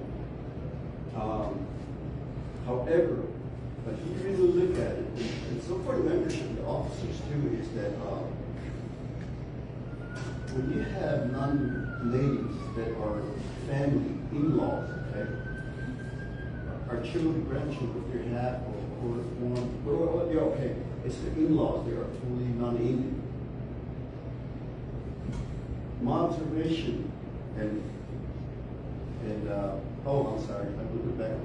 I carried, I was working in 2024 to done ceremonies by way of late Marco Jimmy Thomas Silver, which is still alive today, by way of former PA senior and then Truman Daly, Dr. Truman Daly. And there are certain rules and procedures set in those guidelines. However, but our in-laws, I noticed they're very observant and reverent of the family that they're married into. We have to understand that. I believe the restriction, this restriction from natives, non-natives going there is the one that's going to refuse it. Something that the president was telling some of these before the abuse. Non-natives didn't get to use this medicine and run their ceremonies and stuff like that, you know. It is so unregulated in a lot of ways. Anybody can pick up an instrument and some medicine and say, I'm a Roman and start singing. There's a procedural that they have to do. However, in the North American bylaw stipulates that the person set there is it's incumbent upon that person to not allow that. Okay? In my time, there have been some that came in. My answer to them is, I'll tell them about the bylaw. That's incumbent. I'll tell them this is what it says. Therefore, I'm liable. Should you insist only if something does happen. You're welcome to sit and observe what have you, but I cannot force you or tell you not to eat. But if you do, you will jeopardize my role stipulated in the North America bylaws. So in one of my vice presidency years, I took a lot of pains to try to see how we can navigate these. I'm sure there's a way from the relatives around the nations and also from the up north and south, how there needs to be some sort of an amendment that if a non-Indian is an in-law, some stipulations should be observed. It's like today, this morning, I kind of confused my officers here when I said there's the treasurer at our affiliates meeting told us that there's no bylaws that it does not cover attending electronically. Okay? So let's make it where the delegate large meeting where they can pass an approval. So all these official meetings, they can attend by Zoom or what have you. That's my opinion on it. But on that side, that's what we need to do. It's a big issue. That's the membership. All of them need to address that. And you're correct in that. I do have a non-native in-law, very reverent of what we do. What I'm saying, it's probably overly reverent. He's scared of the doing we go through there, but he sees it enough where he doesn't breach that. So that is very important. It's not really answering. So when the officers challenge us, I said, rule is what's your number one rule, yada. As Native American Church of North America members, it's incumbent upon us to set these guidelines and enforce them. Just because some will say it's the host's fault. It doesn't say that. It's incumbent upon the leaders. So it's a important question. It's an issue that we can have to, as members show, because the young people today, in the old days, 1994 or 96 when I came in here, there was no such thing as Zoom and all these the leaders, they were thunders. They were really coming to membership. They were really, I was talking with my brother Isaac about it then. And today, now you can see how far we've changed. We're listening by the electronic media and all these. And so if that can shed some light on whatever the treasurer's trying to put forth on this, probably sister on or commission that, speak to commission that. Thank you, Mr. President. Okay. So, I hope that kind of put some light on your question. The thing that we have to understand is we need to clean our backyard. And that's not going to happen. Nobody's going to do that for us. We have to do it. We have to unite. And the purpose of this is to start talking about it. One of the things that came up during our meeting was, so what has NACNA done for the last 2 years? Okay, what have we done? So President Brady had assigned us to work from inside out. Let's start organizing. Let's start doing this thing. The part that I did not add to this thing, it's going to be in the, this is that like a pre-clean, okay, trailer for NACNA Convention 2026 in Oneida. And we added the marijuana, how this track is going, and this is the direction that this whole psychedelic movement is going. It's already documented in the direction it's going. And the reason why I put in ARFA right now is because it says state cannot interrupt or question a person's individual. And you can go on, you can sit there and Google it now, Mr. Dash. I'm pretty sure you already did, on REFA 1993, and look at what it says about a state question of individual's faith. They can't do that.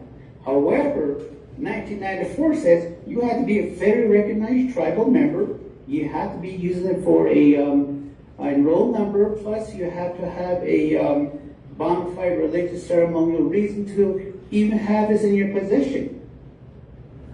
So these are all some things that we need to talk about. So all these moves are starting from the state. That's the other part we need to add to this whole this picture is why is it federal and you see all these state movements coming? Because they're separate. The towns like Denver, Colorado, Santa Clara, Portland, Washington, D.C., where else is there? Is there one going on right now? These places, Chicago, they start from the towns, the townships. So the first one you looked at is Denver. They started within Denver, the town of Denver. And then they went to the state. So now they went to the state. So now marijuana is legalized. It started as a medical drug, right? That's in everyone's lifetime, right? Everybody in this room, remember that? It's for medicinal purpose only, right? We're 2026. What is it now in most states? Recreational. And I just got done telling you that the FDA, DEA regulates these things. So how much power does DEA really have? They have federal level power, but they don't have state level power. This is what we need to start talking about. This is why we need to create templates to help each state affiliate chapter start writing to their legislatures, start writing to their county leaders, because that's where it starts from. So we have a lot of work to do. And so our goal right now that we need to work on is developing this, because Washington will always be Washington. What we need to concern ourselves with is start meeting with FDA, the Justice Department, the Interior Department, the DEA. We don't even have, we can't even get an audience with DEA. And this law is for us. What responsibility are we taking upon us to take care of what was left to us by our elders? Is that not how? No. Okay, that's fine. So, so I want you to understand that, okay? So I'm getting the hook, and There's no more questions. This will conclude my report and update. Thank you. Okay, all right, just got a little comment. I know, you know, NACNA, Inc., you know, like I was saying earlier, maybe that's why I kind of went that route on my report, was to where it is now, was to include First Nations, Canada, and our Mexico brothers and sisters. You know, so that's why we have a flag here now. You know, and then kind of beings that, you know, this medicine grows, that's probably where a lot of it is at. And then same time too, back in 2006, I believe, I don't know who administration that was, maybe Arkansas. But the delegates, the officers, gave full support to the Texas Yanawana Tapulum chapter. And because they've been in good standing for all these many years. And, you know, same time, you know, they, you know, so I know, you know, I know as us as an organization, we're just kind of expressing what the law says, you know, and then same time, you know, and then we have relatives, you know, that I guess it's kind of a sensitive subject in a way, but we have relatives that are been in the family for many years, you know, and then and it's kind of not our business, you know, that's kind of like on them, you know, kind of, but you know, but we do what we try to express as roadmen or leadership, you know, is to just, you know, let the sponsors be aware, you know, what the bylaws and things says like that, you know, and then we have sergeant at arms too. It kind of shouldn't be really, you know, get to that situation, you know, about these quarter or being, you know, federally recognized, you know. But I just want to say a message to our brothers and sisters, you know, maybe not federally recognized, as to, you know, a message to respect and understanding, you know, the legal, you know, protection. And we recognize and respect all sincere people who walk the Peyote Road with humility, prayer, and good intentions. You know, this message is not about judging anyone's spirituality, sincerity, or faith. It is about explaining why NACNA must use the legal language.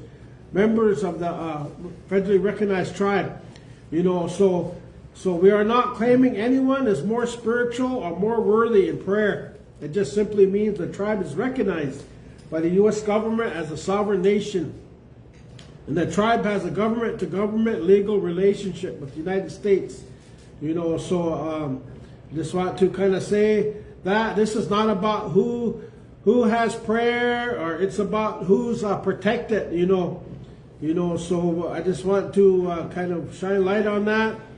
And then same time, it's not really for them. It's for all these mainstream interests.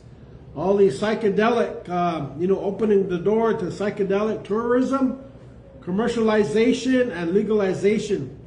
You know, so I know everybody can say their comment, you know, everyone's free speech and this and that, you know, but, you know, so we're trying our best, you know, you may walk the Peyote Road with faith and respect, and that is honored, but Peyote is protected through sovereignty, not spirituality. The U.S. government recognizes legal tribal sovereignty, not individuals or spirituality alone.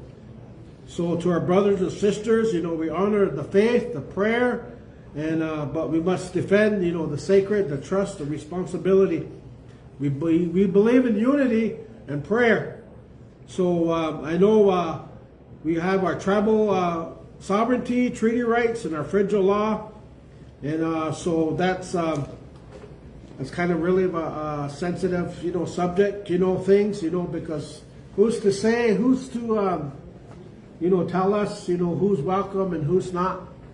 You know, they'll say, be careful what you say, be careful what you do, because your daughter or your granddaughter, you know, might be from a non-federally recognized. So it's just best, if you don't have anything good to say, don't say it, just keep it to yourself and move on, like that. So I just want to say that to our brothers and sisters from Mexico, because I really love our Mexican food. Yeah. But go ahead, Papa Bear. Isaac Cardenas, Yanawana, Capitan Mayor, Veteran Church, Texas Delegate at Large, over 20 years. Canada is not fairly recognized by the United States. Mexico is not recognized by the United States. So it seems like every time I have to tell a story, but it's good. Stories tell us who we are. So back in, before 1999, we would always come down to our mess. It was a tradition for thousands of years. We have enforcements and dances, bear dances, things that we use in medicine. We also use it for healing. We also use it for,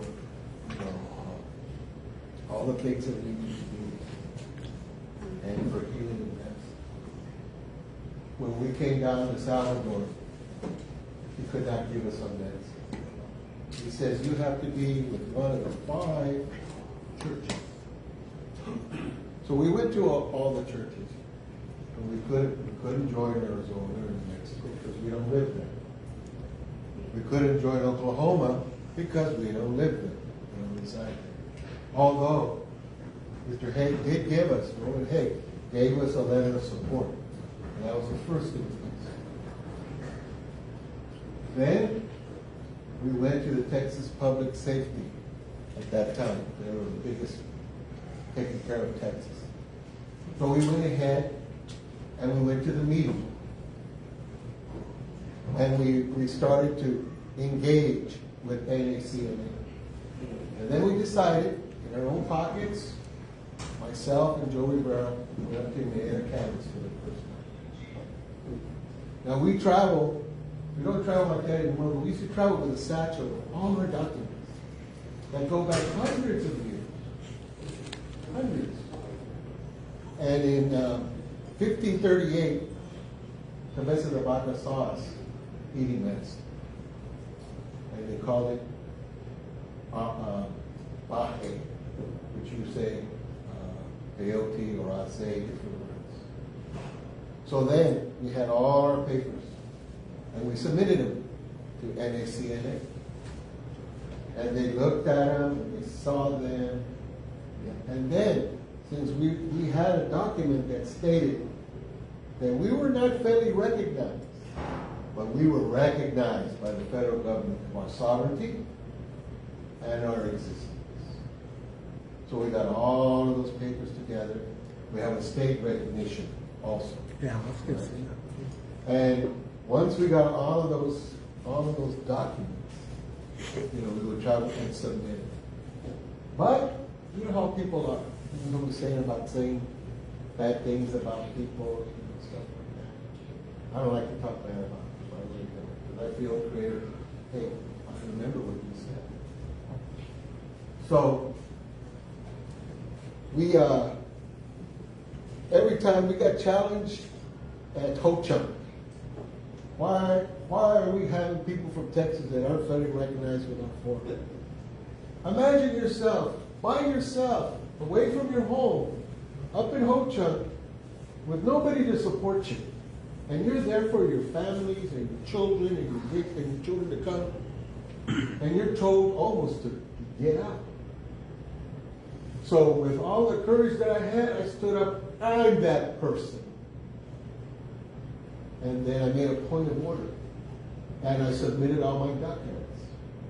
And I said, if you don't want me here, tell me, but I'm here for a spiritual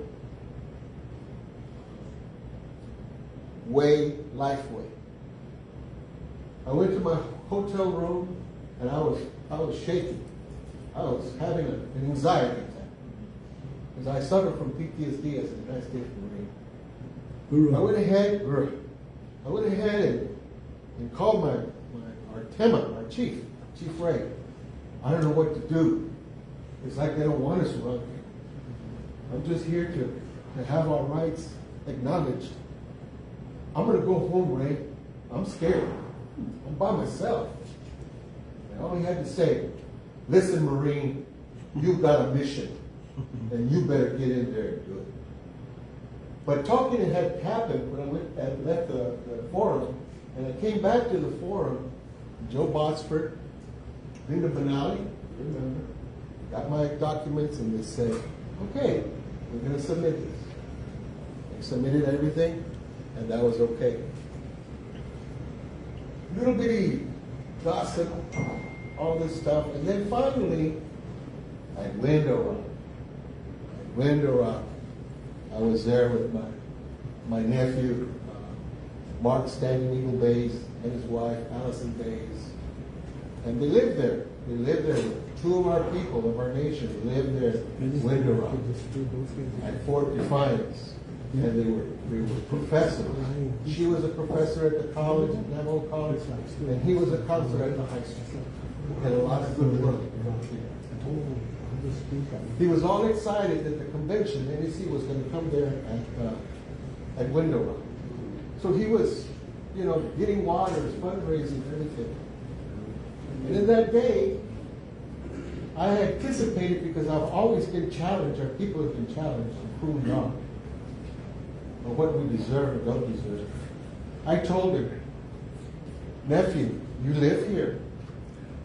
You don't have to sit with me. Because if you sit with me, they're going to know that you're with me. And if, I don't know if they're going to challenge me or not. I just put it to the Creator's hands. But I'm always with you. So I don't want, because I'm going to leave. I'm going to leave. And you're going to be here with that thing's fallout. I was worried about it. So an issue came up that, I don't remember who it was, somebody from the Steamboat chapter, correct me if I'm wrong. They had gone to Huicho land, and a ceremony, they saw a teepee there. And they went to the teepee, and when they're going to the teepee, a white man came out and said, you have to pay $100. That was in Huicho, Mexico. The gentleman said, I don't pay to pray. This is not my way. And they were saying this in the forum, just like right now. And then he says, I went down and I looked into the teepee. And who did I see? Emerson Jackson.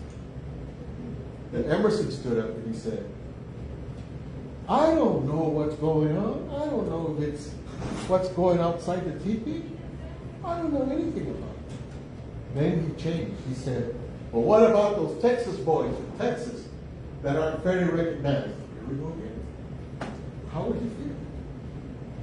So that day, James Botsford, everyone got together, they looked at my documents, and we made a motion. We made a motion for us to be accepted in good standing as long as the grass grows. That's what they told us. And I stand here to say this in front of my family, in front of our babies. When we go to ceremony, it's not just men and a few women, it's families and babies, all of us. When you come to our, that's what you saw, right? When you came to our campus, Mr. President, you saw the babies and the family. We put up even a bouncy house because we know children. When you come to visit, bring your children because we want to make them happy. So they took a vote. I got to say a big speech about this 104-344. And if you look at it, when it says the definition of an Indian, it says a tribal village, a community, a group. And Justin Jones, I think, he mentioned that because there was a young man from somewhere that was wondering why other people. So that religious freedom act accepted us. And then we learned the ways. We had Anthony Davis, Uncle Santiago Reyna from Taos Pueblo, my adopted grandpa. Grandpa tells good morning, Reyna. And that's the fireplace there. I don't own it. I don't own anything in that. It's something that the Creator, out of divine providence, and about something that's predestined. This is predestined. This is supposed to happen. And what my brothers are saying is that we need to come together. I think in Colorado we even said we need to figure something out with the 605. All our relatives, because some of the things that we talk about is that we can't be, over here and over here. So that 605 came up, and we had to make a decision because we were helping out. We were here. This is our state. But then there was a division, and we had to make a decision. So the decision was to have solidarity with NACNA, and that's how we are. So hopefully that gives you, because we hear, who are those guys over there? They just look like a bunch of long-haired Mexicans pretending they're Indians. We hear that. But you know what? We endure to persevere. We endure to persevere. When we try to do everything in a good way. All our ceremonies are around NACNA. All our ceremonies. We interred remains in 1999. 202 remains that archaeologists wanted to see what we were like. Later on in 2006, 13, they were excavated and found 25 of our ancestor children. We reinterred them. We reinterred some to the Alamo, Mission San Antonio. And that's the thing. Sometimes we don't invite a lot of people, or people don't come to our ceremony, but they find out all the ceremonies we have is about interment. So we interned them on the day after Thanksgiving. So for the last 25 years, we have a ceremony on that day. And it's on the cemetery. And it's about the dead. So there's a lot of natives that can't come to that kind of ceremony. And we understand that. And some don't know. Sometimes people come to visit the mission, and they're standing there, and we say, well, you're standing on a cemetery. And they, because there's different taboos, and we respect them. We always tell people when they come, because our young people sometimes invite people and don't realize it's just not a teepee ceremony, Native American church ceremony. It's a ceremony remembering our ancestors and singing with them. So hopefully that clears things up. I'm 70, maybe I have another 10 or 20, but it's up to my youngsters for them to. And we have all kinds of documents. We have documents that nobody else has. And that's the providence that exists in us. We even wrote a book, Unique Sacred Ground, that has all our families. And every year we have a sunrise ceremony in the Alamo. And our runners run to each mission. And those were our jobs. So, any comments, questions? Okay, thank you. Now, one last thing. There may be some others in our situation. And like our president says, they're out doing whatever they want. Well, they need to come in. Because I hear some of them, California, Colorado, they're just doing what they want to do. Right? They need to bonify themselves. They need to come join this forum. They need to submit their fees. They need all of that to be part of this. There was a time we had almost 50 churches affiliated. But I think we're growing back again. We got 28 now? Yeah. 28. So come up. Thank you. Okay. I want to say something real quick, President. Yes. So I think I'm glad this discussion came up because we need to talk about it as an organization. So when we say Native American Church of North America, it's not just the United States. We're not just the United States of North America. I mean, there's Canada, there's Mexico, and then some of us, my chapter included, we talk about people from the other Americas that are welcome here, the indigenous people from South America, from Central America, people that are our people from here. And so we do need to have this discussion because we can't lose focus that we're Native American Church of North America. I think that it's an urgent matter between all of us. In Canada, I know that it's legal for anybody to use peyote. I don't know the state of Mexico, but I know here, the state here is that, we have these pharmaceutical companies coming in. So we can't lose focus on when we say Native American Church of North America. We have to be inclusive of our brothers and sisters that are our people. And so I'm glad that this discussion came up because I think that there's probably a lot of questions and comments that our membership have. And so I'm glad that our delegates are here to educate us and share how their chapters came to be. But we do need to be mindful that we do have brothers and sisters that are from Mexico, from Canada. And maybe that means that our bylaws have to change. We don't know. I don't know what that looks like. Maybe something needs to be amended. Maybe something needs to be in addition to. I don't know.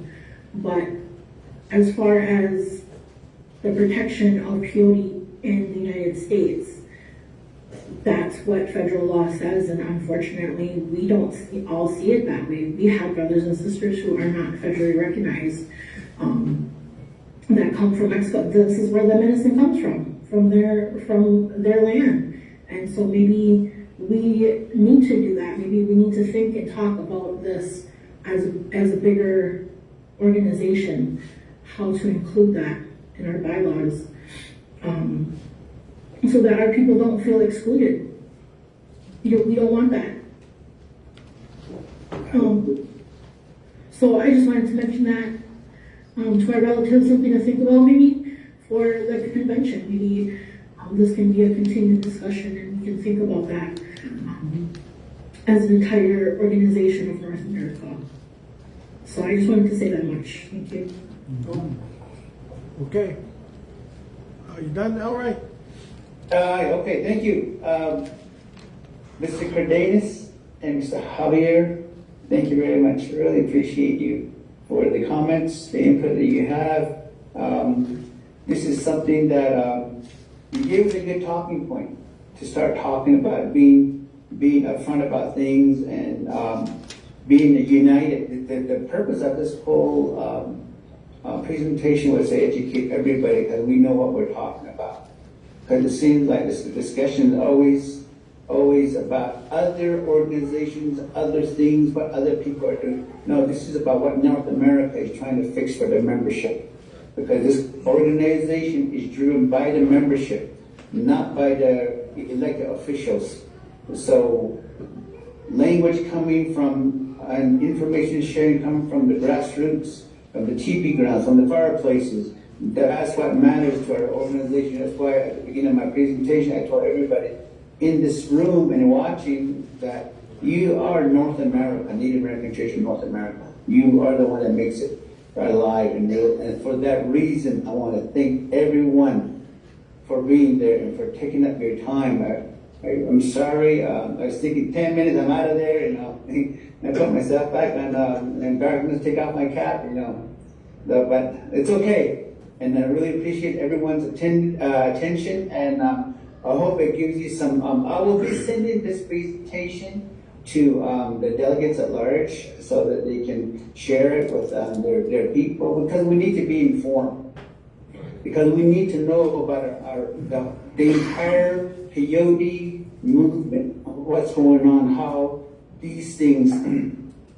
We might be undermining our own efforts. As Mr. Cardenas said, don't undermine your own efforts. Understand where you stand. You take care of that. You make sure you share it with your generations, not be looking somewhere else. So this probably the biggest point of this whole presentation. Let's look at ourselves and let's see where we're at and work on President Brady's agenda, that we start reorganizing ourselves so that the next after this administration that we can begin to make our Washington trips and all that, get ourselves organized at the local, the state, and the national level. So with that, I want to conclude my presentation. Mr. President Brady, thank you for your time. Okay. Just want to say thank you, our treasurer. And I know we got a lot of fundraising projects lined up too as well. And then at the same time, we got $100,000 challenge, coming up. And so I just want to say thank you. And then your mom's here too as well. So we'll go to number 5, our editor's report. Then maybe after that, delegates, maybe you could take a little 10-15 minute break. And then we're pretty much almost done after our editor's report. So let's give your kind attention here to our editor. I just want to commend him very much for putting out some nice newsletters, very nice. And even though he's an electric engineer, he's trying his best to be an editor for the church. So I want to thank him very much. Jack of all trades. Yeah,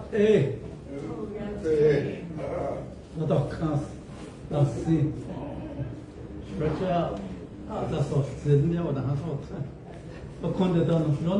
guys look beautiful this morning. Thank you. Good to be here again in Texas. Yeah.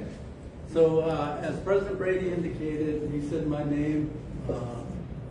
Otto, I'm the editor-in-chief for Native American Church of North America.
Posting of colors. Thank you, brother.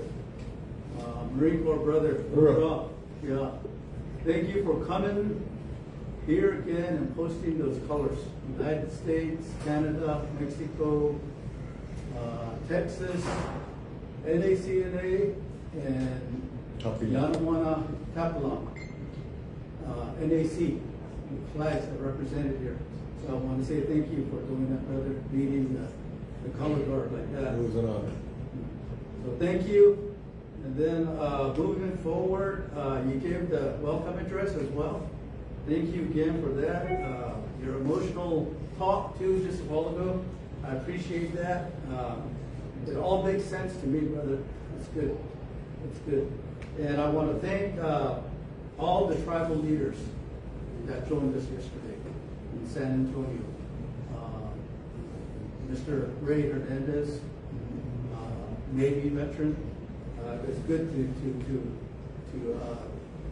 to talk and visit with him too. So I want to say thank you. If he's listening this morning, Mr. Hernandez, thank you, and for your your wisdom and everything that you shared with us yesterday. And then all the community members up there, everybody that was here that gathered, really appreciate it, and all the NACNA supporters that showed up. I want to say thank you. Then again, thank you to Yanawana Kaplan, Native American Church. Again, Papa Bear, and then Javier. Yeah, and Vanessa, your husband. It was good that you all were there. You hosted the soft opening of that new office, and we call it soft opening. Maybe at some point down the road there's going to be a grand opening. Yes, there is. You do all of that, and so it was good.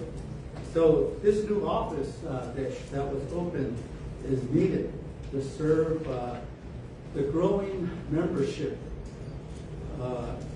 and coordinated advocacy efforts across North America and maybe beyond Canada, Mexico. And then I also want to thank you again. I said this yesterday, but I want to say it again because it's very important to me. I want to say thank you to the American Indians of Texas at the Spanish colonial missions, right? Yes. AITSCM. So thank you, the leadership there. I know they are a nonprofit organization. So I want to say thank you to them for their generosity and willingness to share that facility with us. It's a nice facility. I got there yesterday, treated very well. So I want to thank each and every person there. We got a tour of the building, went inside the office, we tested out the president, tested out the desk and the chair. And so we did that, so it was all good. I want to say thank you to them for that. So that new location in San Antonio, it's going to be a central hub for various administrative and supportive functions moving forward. And the move highlights NACNA's continued growth and its commitment to providing resources to its members.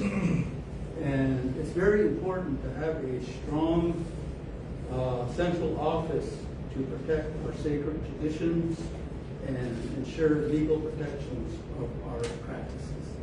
So that's the way I view and see this new office that came into play. So thank you very much again for that. And then all the officers, the reports that came in, President Brady, thank you for your report, the document that you read. It's good. Thank you for your leadership. Moving forward, your second term will support you all the way through to the end. So thank you. Thank you for being the person that you are. And then your wife too, Mrs. Brady, First Lady of NACNA. And then the Vice President, Brother Darrell Red Cloud. Hope everything's okay. Looking forward to seeing you. We'll be praying for you and hoping good things. So we look forward. We miss you here today, but we know you have things to take care of. So thank you again, Brother Vice President Red Cloud. And then Secretary's report. I don't know if it's still on, but Jessica, thank you. Thank you for your report, the update that you gave on the upcoming convention. Thank you for that as well. And then the Treasurer's report, Mr. Watson. Treasurer Watson, thank you very much. You look very relaxed up there giving your report. None of you were here. in their soft, cushy, lazy boy chair. They're very comfortable. So thank you. And then for me, as the editor here, the editor, and my uncle there, Mr. Hardy, he's the one that nominated me to be in here. So I'm doing my humble best to be your editor-in-chief. As Mr. Brady indicated, by trade, I'm an electrical engineer. I work at a power plant. We produce energy, stuff like that. So doing what I have to do as the editor, it's not in my trade. I enjoy doing it. It's a humble newsletter. And I found out that if you want to be the editor-in-chief for Native American Church of North America, right off the bat, it's about $1,200 a year. So you have to pay in addition to your travel and all of that. Because in our bylaws for editor-in-chief, my responsibility is to publish, not give copies, not just print them, but to publish it. To publish it, you need to have purchased the application to do that software. And they charge you every month to do that. And that comes up to about maybe $400 a year, just for that application to be able to publish. And then that's done. And then I have to, you have to print them. And printing them is not cheap too. That's like $200, right? Every meeting. So in the bylaws, it says to publish every 4 months. You have to publish this newsletter. So it takes, so every 4 months, you divide 12 by 4, you get 3, right? So you have to publish 3 times a year. So the way I've been doing it is after every meeting. For example, I have copies of the last meeting, which was the quarterly meeting in Denver. That's what I have here today, and I'll share it with all of you if I have enough copies. But I'll give it to the delegates and the officers for sure. But it would end up. So just to do that, just for that meeting, it's like $200 just to print. And then the annual meeting, it doubles because it's everybody, right? So that's about maybe $400. And then the last meeting, which is the quarterly meeting, is about $200. So you put all of that together, shoot, it comes up to about $1,200 again. So if you're thinking about being an editor of NACNA, that's, be willing to give up $1,200 a year. So anyway, that's what I found out. I'm just sharing my experience with you all. So that's what I do as your editor in chief for this organization. And then, as Mr. Brady indicated, yes, I do. I have another job. I have a day job, and we have a lot to do. I work with the utility industry, and there they kind of pulled me out of my trade again there too. They said, "Well, you know what? We need you to fill this role over here because we need help because of these reasons, right?" So today, that's where I'm at. We do a lot of work with the public, the community, a lot of elected officials, starting from the local chapter through the state, and then the governments, like our central government, the Navajo Nation, and then up to into the federal level. So today, that's the type of work I do. And I'm finding out from all of that, and then relating that to where we're at with Native American Church of North America, the issues that we're facing. Okay, we just heard one issue over here that needs to be talked about, right? And that needs to be somehow panned out and, ironed out. So, and then on top of that, we have other things that is facing us, right? So let me just go back. I shared this with the group yesterday during our work session. But again, through my job, doing various work, right? And President Brady indicated, I'm in the electric field, that, going back, say, think about it, 1860, back then, there was a major decision that needed to be made. And that decision was, do we build out infrastructure for electricity, for our utility? Because back then, they didn't have toasters, they didn't have TVs, they didn't know where it was going to go. All they knew was that it was going to cost a lot of money, a lot of resources, a lot of time. So they weren't sure if that investment was going to be worth it. We've done 1860, and so there was a big gamble, and they said, hey, guess what? Let's go ahead and do it because we think it's going to be the best thing for society moving forward. Today, how much do we depend on electricity? We turn on the light, if it doesn't come on, we're upset. Or we lose, there's an outage and it's out for 1 minute, we're upset because it disrupted everything that we were doing. That's how dependent we got. So think back, 1860, that was a good decision. We're at where we are at today. They weren't sure if that investment was going to be worthwhile.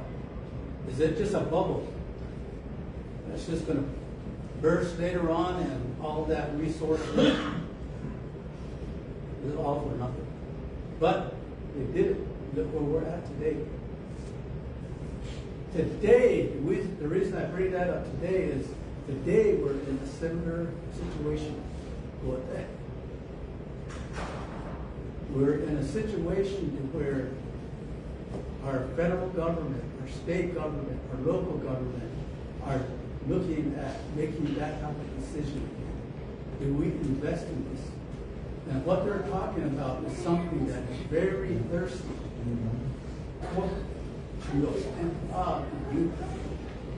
Otto is very hungry. It's hungry for power.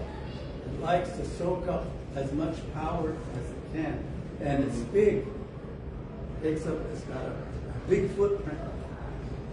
So they're faced with that and they're saying, it's so big, so thirsty, so hungry. Do we work with it? Do we invest in it? Do we provide resources? That's where they're at.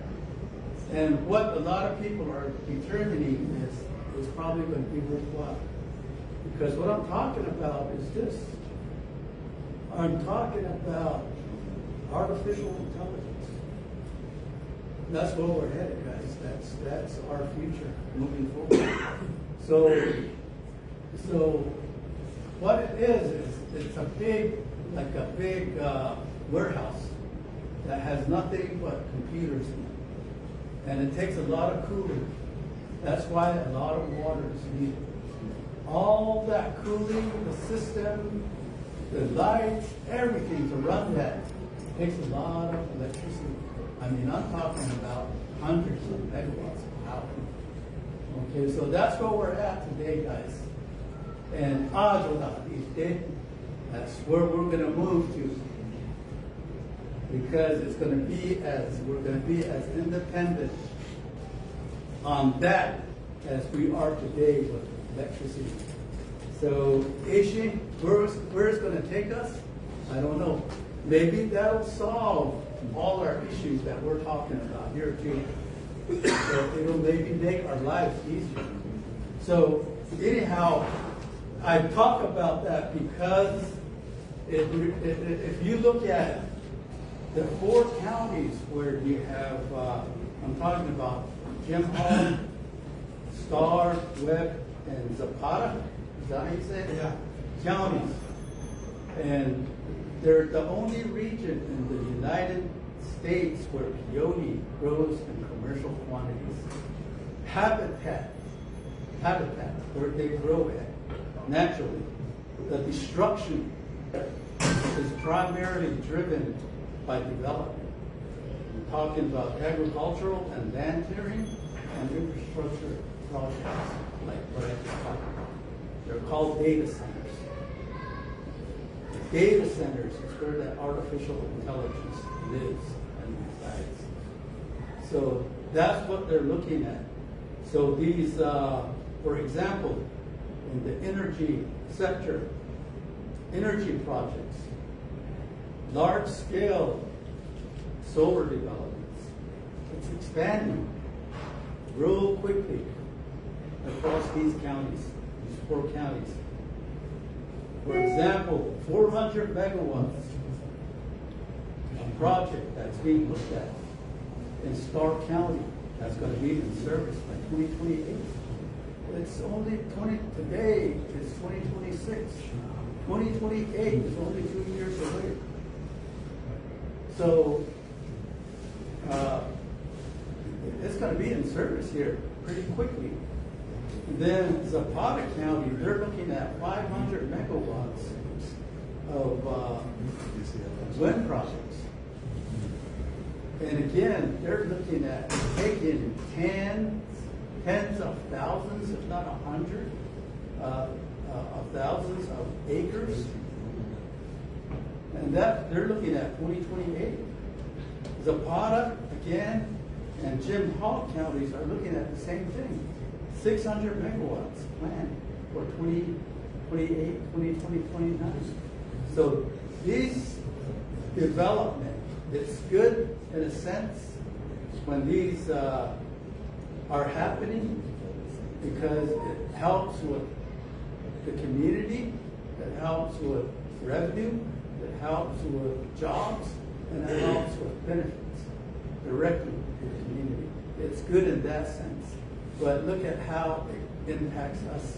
We're looking at it as destruction to our habitat for the medicine. That's just one sector.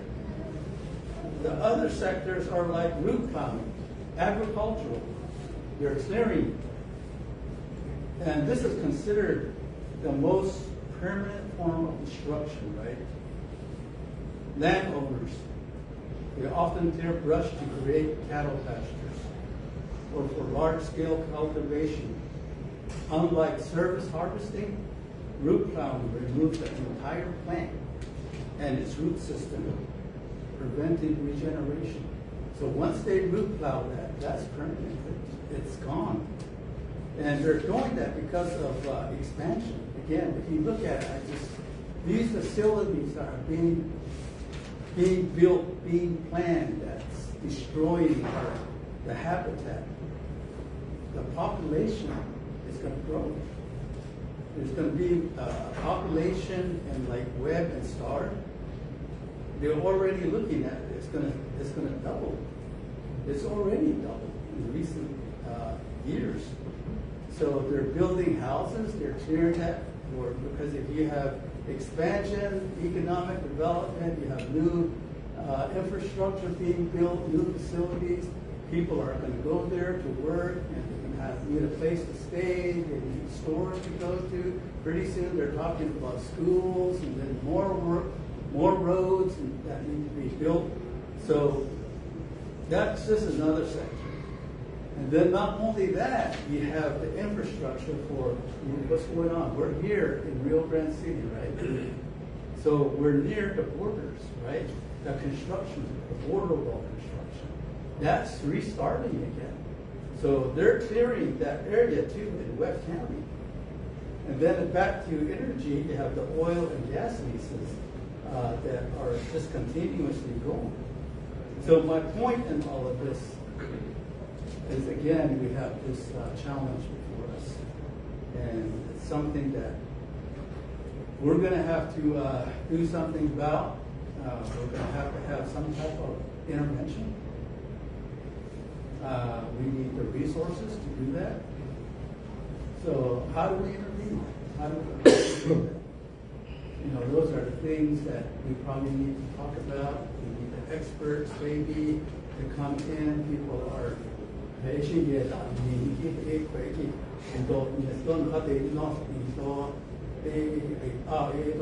And it's just not going to happen over 1 year, 2 years. Because you're going to have to establish all these relationships, right? You're going to have to start working with everybody at every level, the local government, local officials, all the way up to the federal government. So you're going to have to establish all those relationships, identify all the stakeholders. So you have to reach out to them first. You can't just ask for stuff. You have to establish that. You have to somehow connect with them before you can ask for a hand. So I just wanted to say that, and I think it's very important. Just like the treasurer was talking about, just something to think about, something to start considering. We're probably not going to solve it real quickly, but something to think about. And here's a copy of the newsletter. Let's see how much I have. Maybe it'll get. Is that the same one?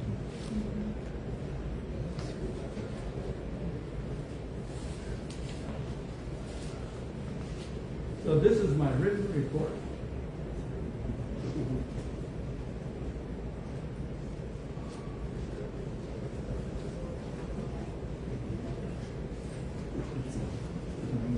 Last year I didn't have enough copies.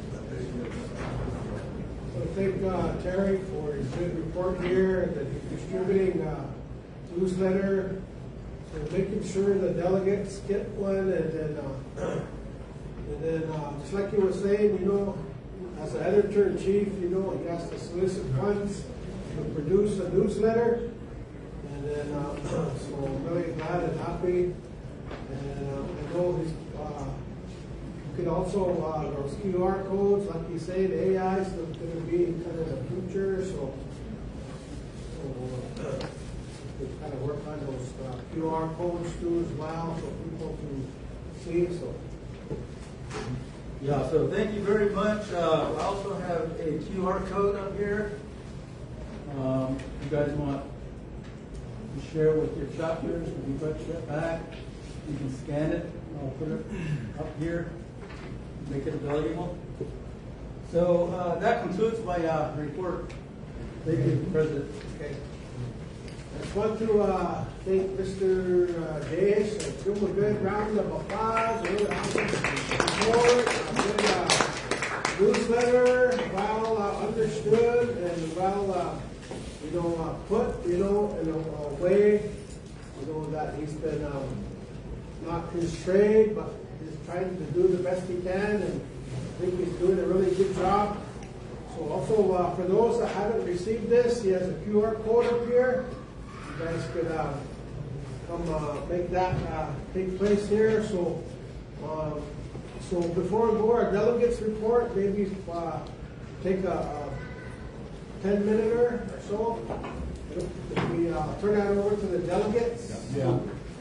I'll make a motion. Make a motion by Texas, second by Arizona.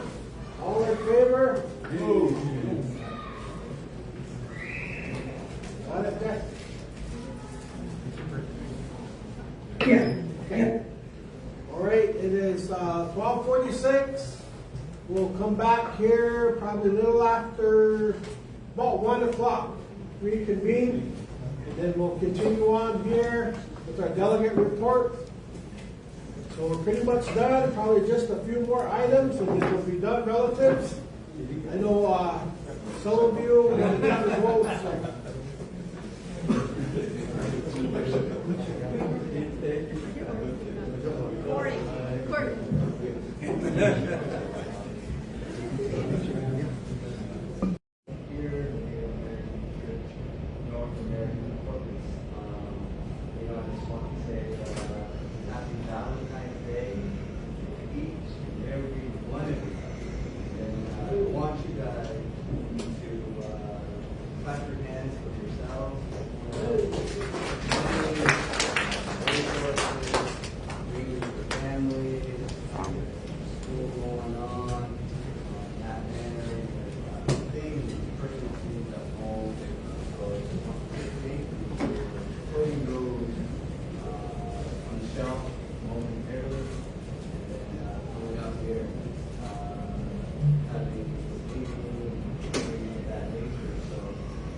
again, my name is Corey Diaz.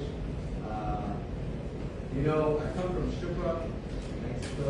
My father is Leo Diaz. My mom is Alvina, Dr. Alvina Diaz. I was really happy that we had another doctor here, so it made me feel good. I kind of know that feeling, that blessing. So it's hard earned, very honorable. So, with that being said, you know,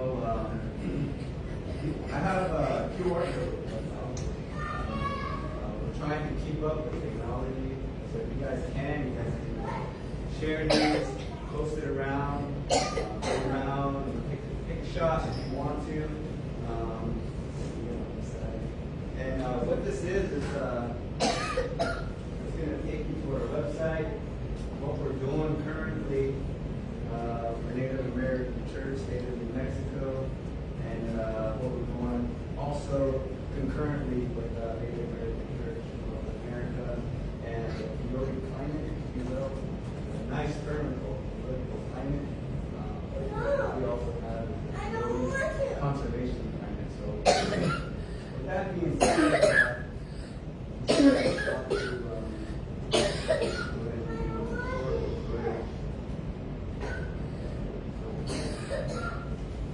again, thank you. I want to say thank you all for coming out. I'm really happy to see you guys here. And you know, I was talking about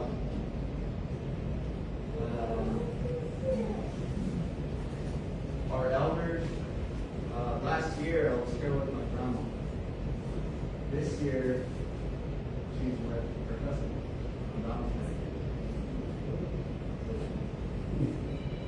She said, "Screw you guys. You guys got it. You guys can do it. But I'm going to go see my husband up in heaven." So that's my grandma. She's age. She finally got with her Valentine, her number one, her partner. They've been married for, I don't know, 7 years at least. So with that being said, you know, I just want to say thank you. I want to extend gratitude. I want to extend heartfelt gratitude to the NAC organization and the broader Native American Church community for their thoughtful and supportive messages following the loss of our family. And my grandmother, Hazel A. She joined us at this meeting in 2025. We miss her physical presence today. So thank you for holding us in your thoughts and hearts. We have a lifelong belief with this community faith.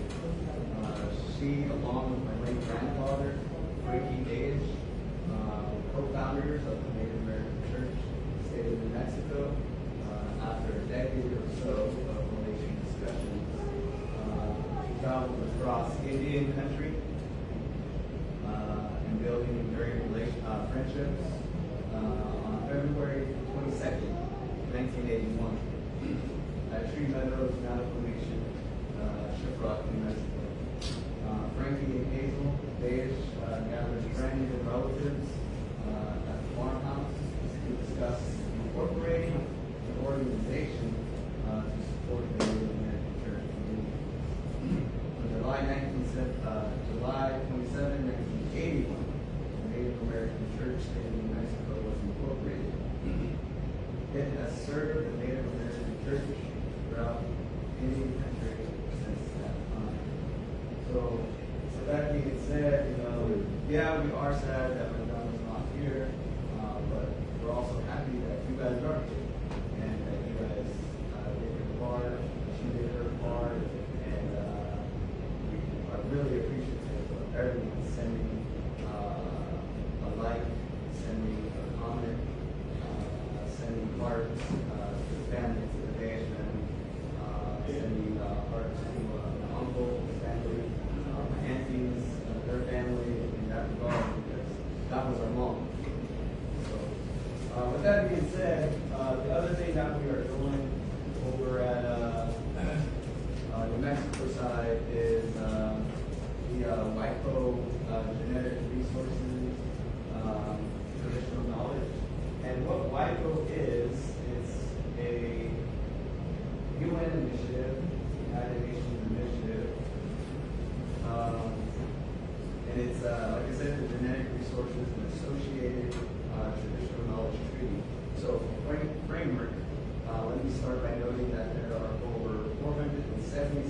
million indigenous people living in 90 countries across the world, accounting for 6.2% of the global population. 6.2%. Indigenous peoples across the globe, including tribal nations in the U.S. and the First Nations in Canada, have a strong connection to their lands and have distinct languages, cultures, beliefs, and knowledge systems. A global issue shared by indigenous people is the misuse, misappropriation, and exploitation of genetic resources, traditional knowledge, and cultural expressions without the consent of their rightful owners. So in that regard, since 2000, this is pretty recent, the General Assembly of the World Intellectual Property Organization established an intergovernmental committee on intellectual property, IP, which lawyers like to call, and genetic resources, traditional knowledge, and folklore meaning ancient. The principal objective of the IDC's work since its formation has been to develop a balanced and effective international legal framework for the protection of genetic resources, traditional knowledge, and traditional cultural expressions, with the goal to prevent the misuse, misappropriation, and exploitation thereof. After 2 decades of diplomacy, White Road Genetic Resources and Associated Traditional Knowledge Treaty was adopted in May 2024. So that's also pretty recent. A few highlights of the treaty are genetic resources is described as genetic material of a plant, which is our main concern here. A few highlights of the treaty are genetic resources is described as genetic material of a plant, which includes medicinal plants used in traditional ceremonies by Native peoples. Traditional knowledge is described as knowledge, know-how, skills, practices that are developed, sustained, and passed on from generation to generation within a community, often forming part of its cultural or spiritual identity. So I want to expand on that a little bit. We're talking about songs, we're talking about prayers, we're talking about ways. Don't change anything. That's what we're talking about. We're talking about these instruments, we're talking about these feathers, how to tie these feathers together, the different colors. So I'm really happy we have youth here. So that's what we're talking about, generation to generation. So I'm really happy she's here. I don't see anyone her age around. Last year it was different. There was all a bunch of kids over there. So, but even then, post 1994, we're still grateful for that. Even the generation that is older than 1978. It is the first, there's 5, so I'm on 3. It is the first international agreement to protect intellectual property rights related to genetic resources and traditional knowledge. 4, would require patent applicants to disclose the origin of these resources to prevent appropriation and ensure transparency. Last one, 5, encourages benefit sharing and consent, meaning indigenous communities, we call indigenous today, should be consulted, meaning these governments should be coming to us and getting input and compensate, or ask for it, when their knowledge is used. They say us Indian people, we do it for free, so I don't know how that compensation works. They have ethics agencies and ethics offices, so that compensation is the treaty will take effect after it has been ratified by 15 countries. To date, 2 countries have ratified the treaty. FYI, U.S. So,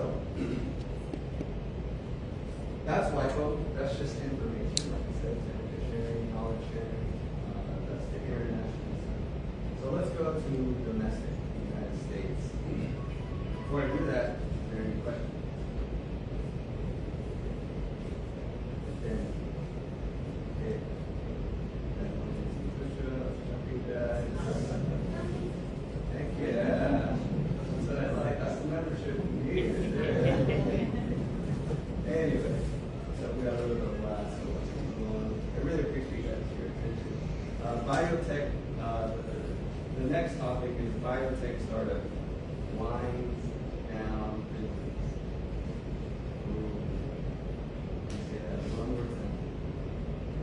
biotech startup winds down.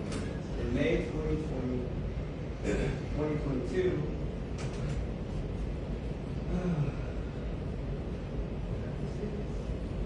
in May 2022, Journey Collab, a biotech startup company, filed patent applications for white and subsequently with USPTO to develop synthetically derived mescaline to treat substance use disorders.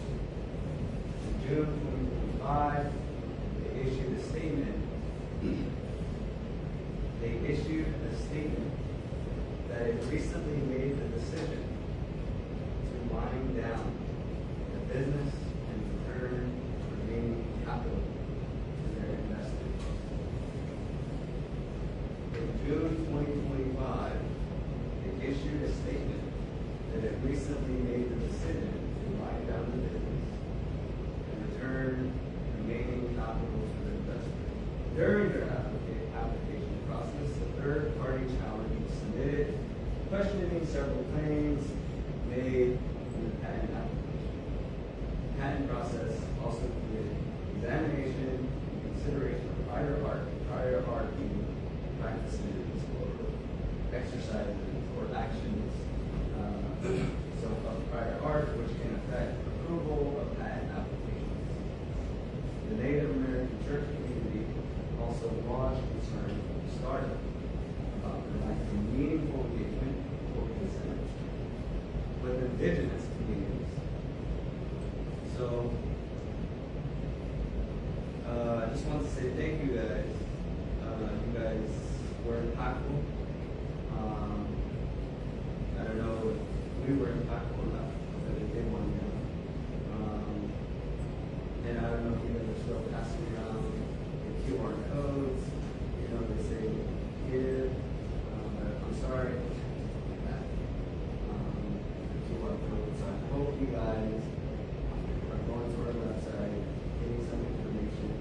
We want to be supportive of the want to be as helpful as we can and where we can. But we also got lives too. We got people at home that we're trying to take care of. So if you guys have any questions, you guys are really welcome to contact me. My email is cph1@gmail.com.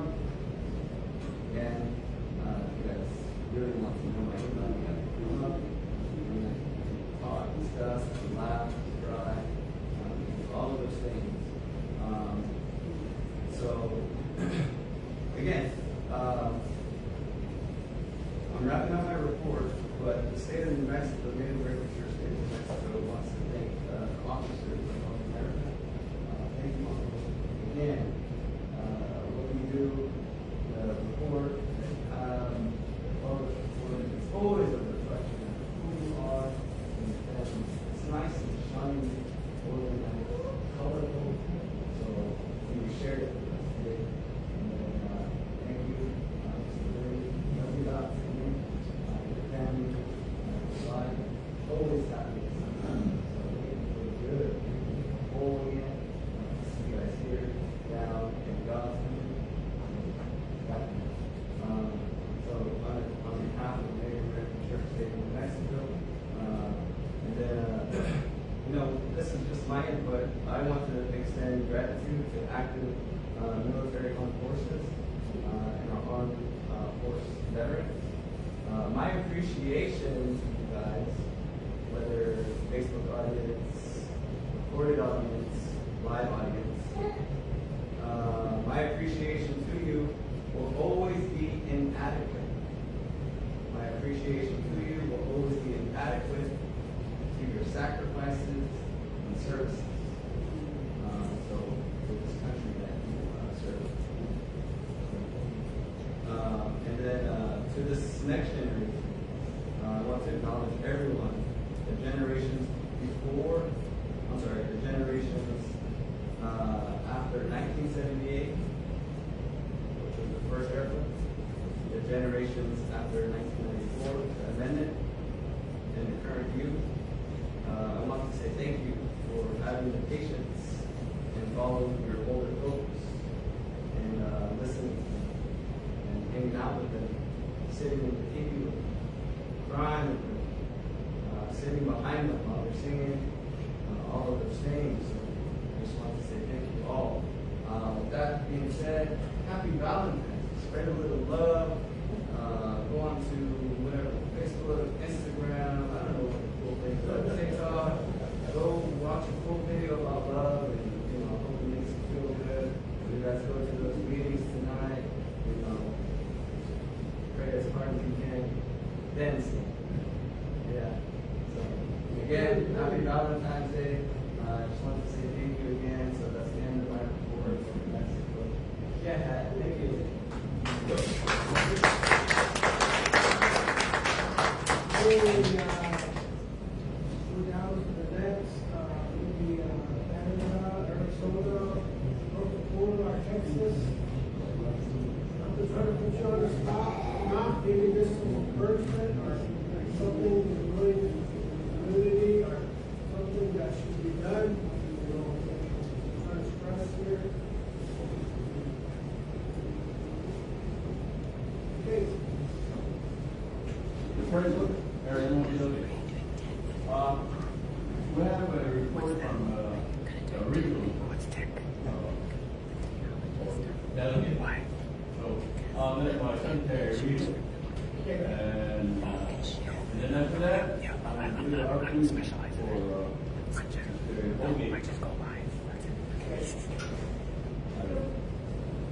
Good morning, everyone. My name is Yolanda Chicuelo. I am the secretary for the chapter of the American Church of America, and we have a written report from Mr. Chief Woody with our delegate at large for Arizona. So, first of all, thank you, President John Brady, of the American Church of North America, and to the executive officers, Mr. Watson, Mr. Redcloud, and then also Jessica, and to our relatives, respected leaders, elders, and delegates. Mr. C.J. Woody greets you with respect and appreciation. He rises today on behalf of the Arizona affiliates with humility and sincerity. He comes not in opposition, but in responsibility. His intent is not to divide, but to strengthen our collective voices and our purpose. First, wants to acknowledge the efforts being made to protect the beauty and its natural habitat. The challenges before us all are real, the pressures are growing, and we recognize that many are working diligently to pray, to be advocates and leaders to respond. However, we also feel compelled to share concern, gently but honestly. At times, Arizona has felt that its regional voice has not been fully included in broader decisions and messaging. We believe that inclusion strengthens unity. Consultation builds trust, and when every region is heard, our advocacy becomes more powerful and more representative. We are asking not for control, but for collaboration. So that section is what he referred to as a reflection and a path forward. The next section he wishes to express is the sacred ceremony and public exposure. Another concern we carry relates to the increasing presence of sacred ceremonies and sacred medicine on social media platforms. We understand that many wish to educate and inspire. Education is important. Youth engagement is important. Transparency can build awareness. But we must also carefully distinguish between education and overexposure. Sacred ways were entrusted to us through prayer, through elders, and through generations who understood boundaries. When sacred images or ceremonial moments are shared widely without context or protocol, even with good intention, we risk weakening those boundaries.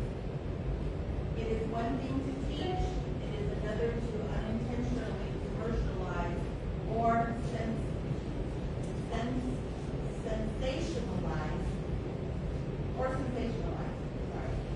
We believe we must move thoughtfully in the digital age, guided by protocol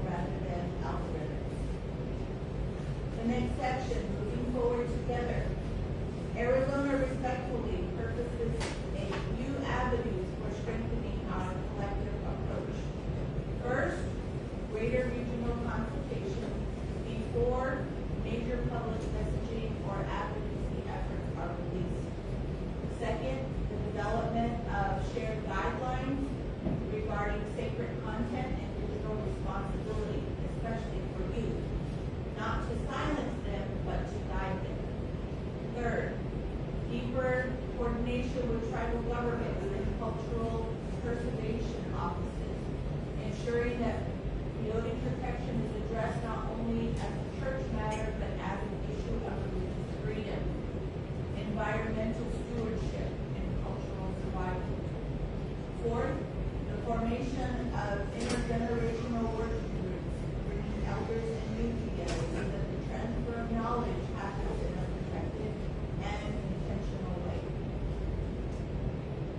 Next section, our commitment. Arizona remains committed to unity. We remain committed to prayer and committed to protecting peyote for future generations. Our concerns come from care, not criticism. We believe that when voices are included, when protocol is respected, and when strategy is coordinated, our advocacy becomes stronger. Let us not allow internal miscommunication to weaken us while external pressures grow. Let us stand together with discipline, with clarity, and with good heart. Before I close, I would like to acknowledge the Arizona affiliates. Your alternate chapter, NAC Shanto, NAC Waikiki Arches, NAC Steamboat Canyon, the Steamboat Athens Fireplace, and for myself, I believe we have also NAC Santa as well as NAC. Your presence, your prayers, and your commitment continue to strengthen our collective responsibility to protect the sacred way of life. We understand, we stand together with humility and purpose, and there was an additional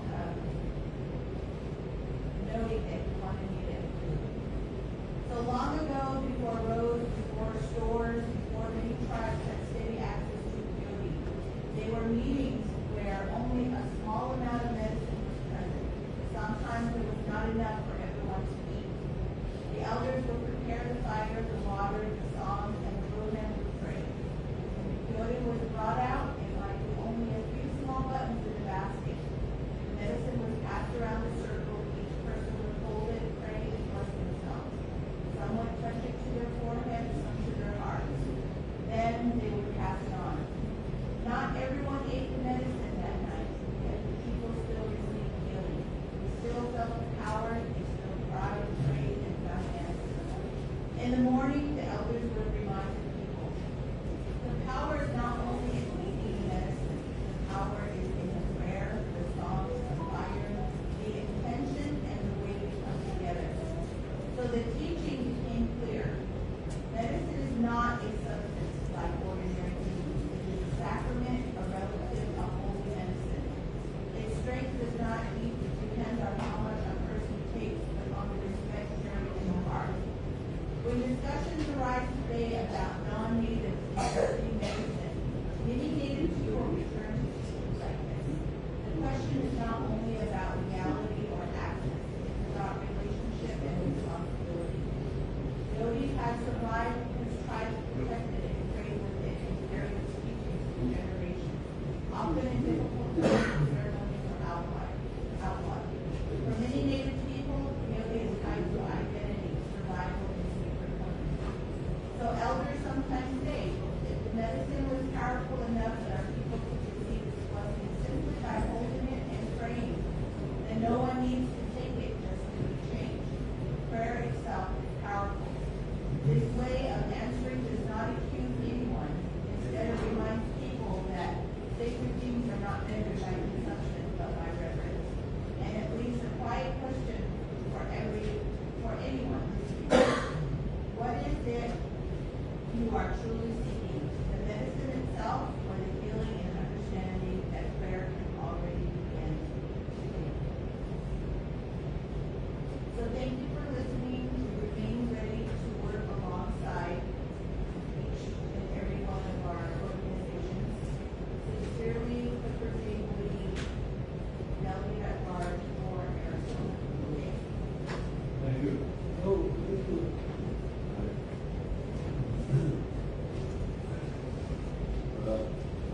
Again, thank you, pro-temp delegate at large in Arizona, and also our delegate at large, Mr. Woody. President, officers, we've been delegate at large, and the rest of us attendees here. I can't help but think back and see the way that my first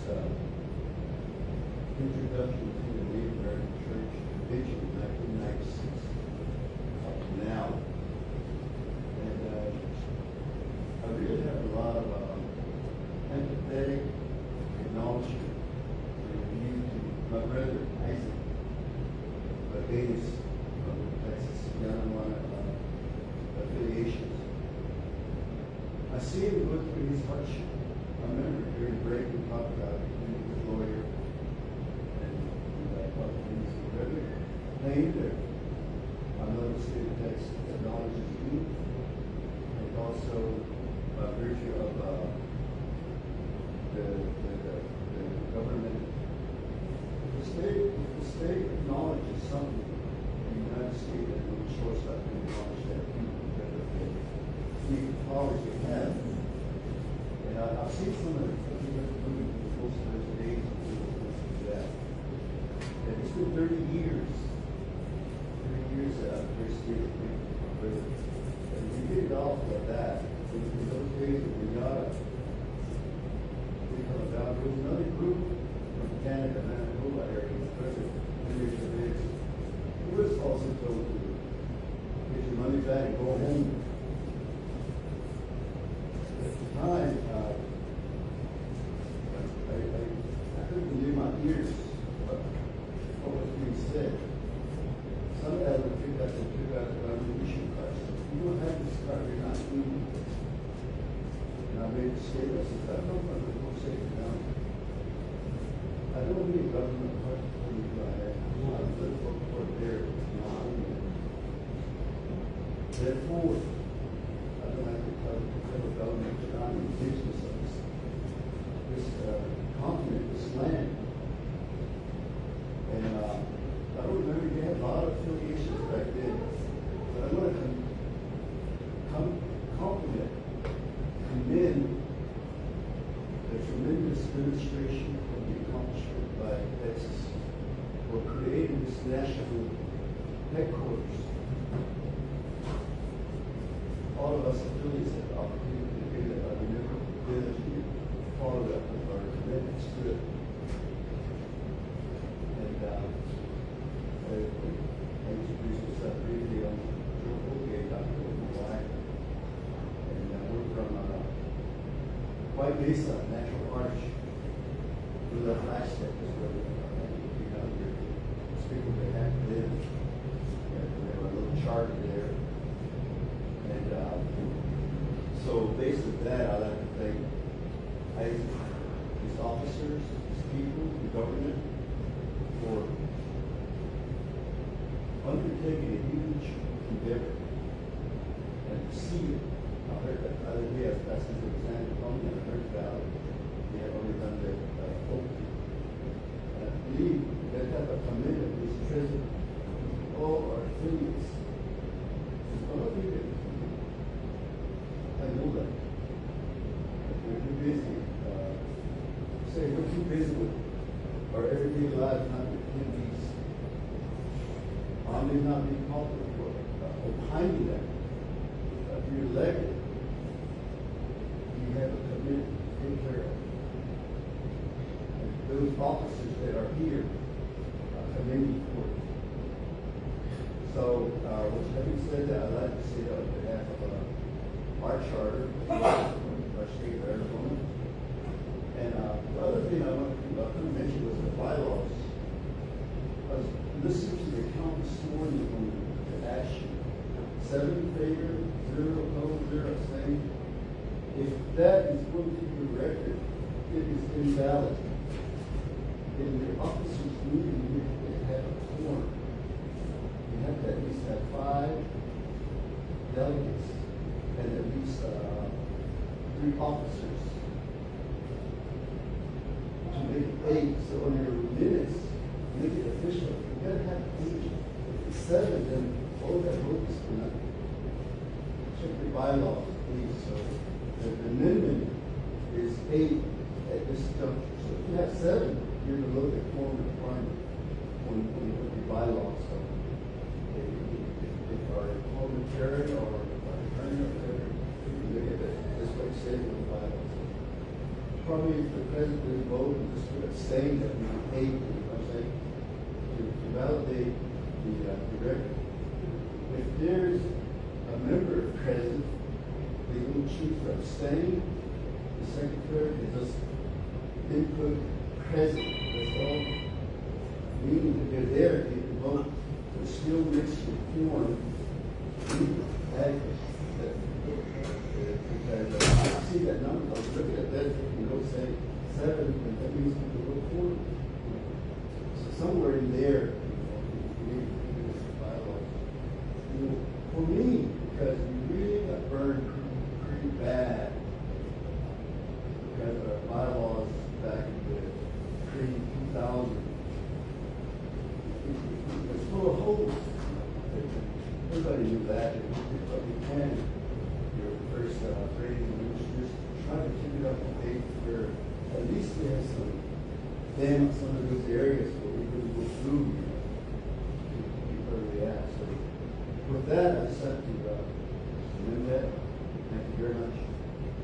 Thank you.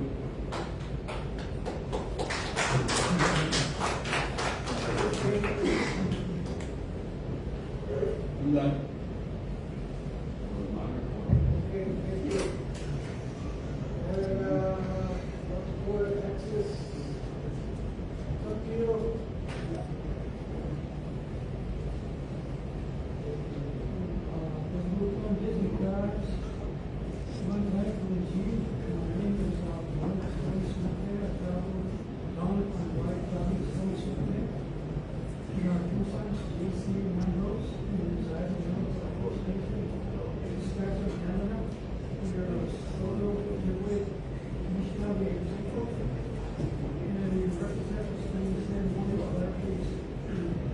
Some of the struggles that we face back home is marijuana being used before, during, and after ceremony.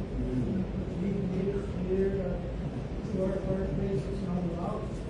As a result, a lot of people do not make the rules. We appreciate the Native American Church of North America for supporting the rules, keeping their holy sacraments sacred. And we face a lot of challenges and obstacles and white people attending our ceremonies.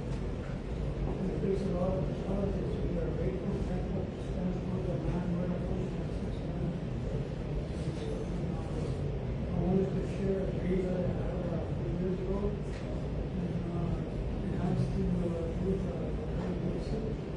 A few years ago, I had a dream there was a slum township of the other gardens.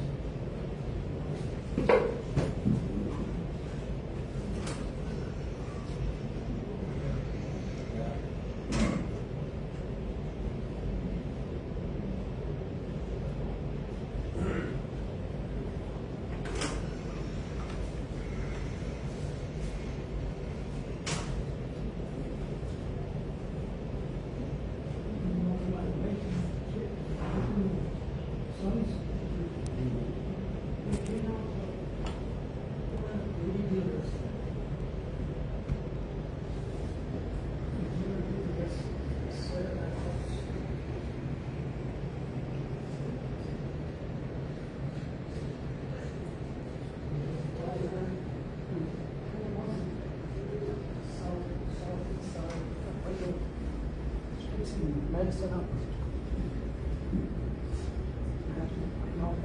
Come in. I said, where's this beauty you talk about that's going around here?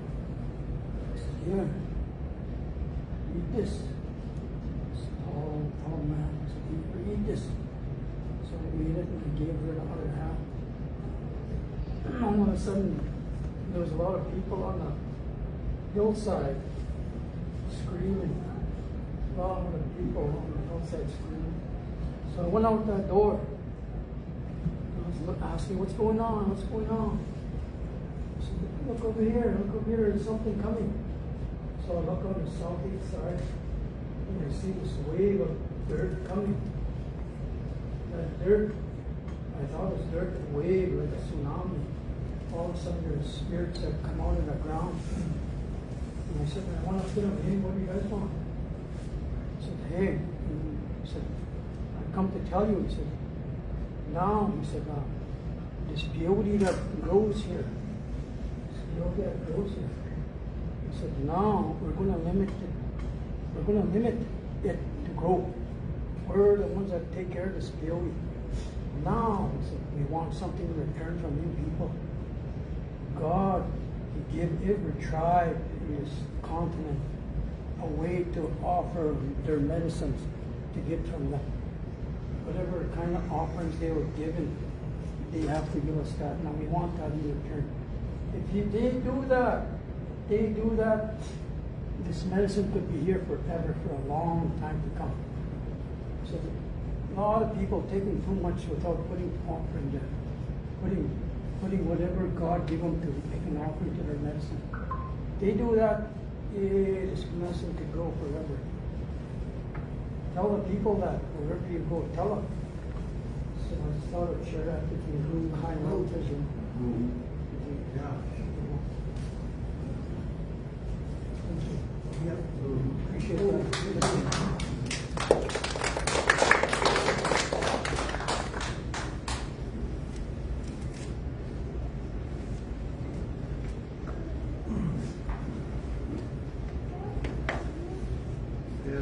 Goes away.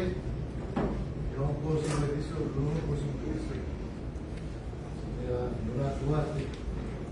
Greetings, everybody. And to all of those older than me, excuse me for speaking in front of you. Just wanted to greet you all in a good way and say thank you to the Creator for this day. And say how much I love the Creator for this way of life, for this beautiful way of life that we have. Good things that come out of it, and sometimes even the struggles that come out of it, because there's a lesson that comes with it, something we can learn, you know. I want to say thank you to everyone that had a good word to share, something that come out of your hearts, your mind, something real, that means something. And I say thank you to my uncle, President Uncle Brady, and all the officers, for all the work they do. To Justin Jones for all the legal help he helps out with. You know, a lot of this wouldn't happen if it wasn't for what they put into this. I've been around and seen it firsthand. You know, just the monetary sacrifices that come out of my relatives' pocketbooks just to put these things on. I myself, you know, drove 1,600 miles down here. You know, it's not cheap. It's not easy. Hurry up and get back home. We're gonna stick around and make sure we get a prayer in too. You know, it's really good to see all the relatives. You know, some I've known for some years now. Some are new. My son here tried to hop in and adopt a new family on this day. You know, it's awesome. It's really, really awesome. And that's why we, my wife and I, we want to be, part of this. And trying to learn as much as I can to be part of this preservation and protection, because you know, this medicine is here right now, and I can enjoy it. But, I'm looking up to my boy Noah, and someday he's gonna have children too, and grandchildren. And you know, I heard what you said about, you know, it's not about how much medicine you eat. Right? You know, it's that presence, the power of prayer. That's real. That's true. But that medicine sure is nice. And sometimes we need to have that medicine to the doctors. And you know, I want that to be available for my little boy. You know, for all these little ones I saw running around here. I want that for them. Right now, we're all right. We're worrying about what may come, what may happen. But the big picture for his kids and his grandkids. This guy, he loves this way. 2 years ago, he came to his first meeting.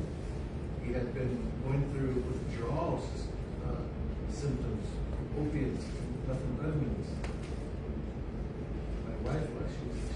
since he was 7 weeks old. He was born into drugs, and was about to lose his little life. And we brought him in, raised him up. 3 years ago, my uncle said, bring him to a meeting. Brought him to a meeting. They shared medicine together. They prayed together. They seated him off. It was a rough night. Took a lot of punches on my wife. Made her see stars. It wasn't an enjoyable meeting. We had a really hard time. The next weekend there was another meeting though. Here this little guy was there. He was drumming and singing for the first time. For the last 3 years, he's been to every meeting with me. And, you don't get to stay home. It's not even his first. He's already in the truck. He's got his little board box. He's got his little robe. And, he's got his own songs. All day long, he sings these songs that he hears at meetings and people that share with him. When he goes to these meetings, he sings his own song, his own vibration, his own prayer. It means something to him. You know? So that's why we're here. That's why we want to do as much as we can. You know? That's why we make the little sacrifices we do. Because I've seen how I myself last year almost lost my life in April. And recovering, slowly coming back. Power of that medicine, power of that prayer, power of good relatives. So many are in here, prayed for me, prayed with me. Slowly but surely I feel my strength back. Slowly but surely I feel good. Able to make this drive here. Because there was a time I couldn't drive much further down the road. Couldn't see. Lost my hair. Going back. But I prayed. Prayed hard. So those are the reasons that we're here. You know? Those are the reasons we want to support this cause, this way of life, this movement. Here is more than just this, it's all of our sacred ceremonies, it's all of our language, it's these traditional seeds, all of that. We have to fight for it, we have to stand up for it. You know, back home, my wife, she's a educator, works for her tribal college, she's a doctor. She works with these seeds, trying to disperse them out to her community.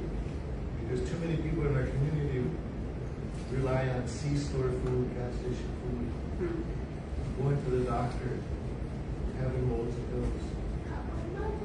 Don't move around. So we started doing something nice in Mount Capuzzo. Why can't our church be like this little church? Why can't they look nice? Let's do something nice. This is a long time. I told my wife, we can do something nice, huh? Let's try to do something nice.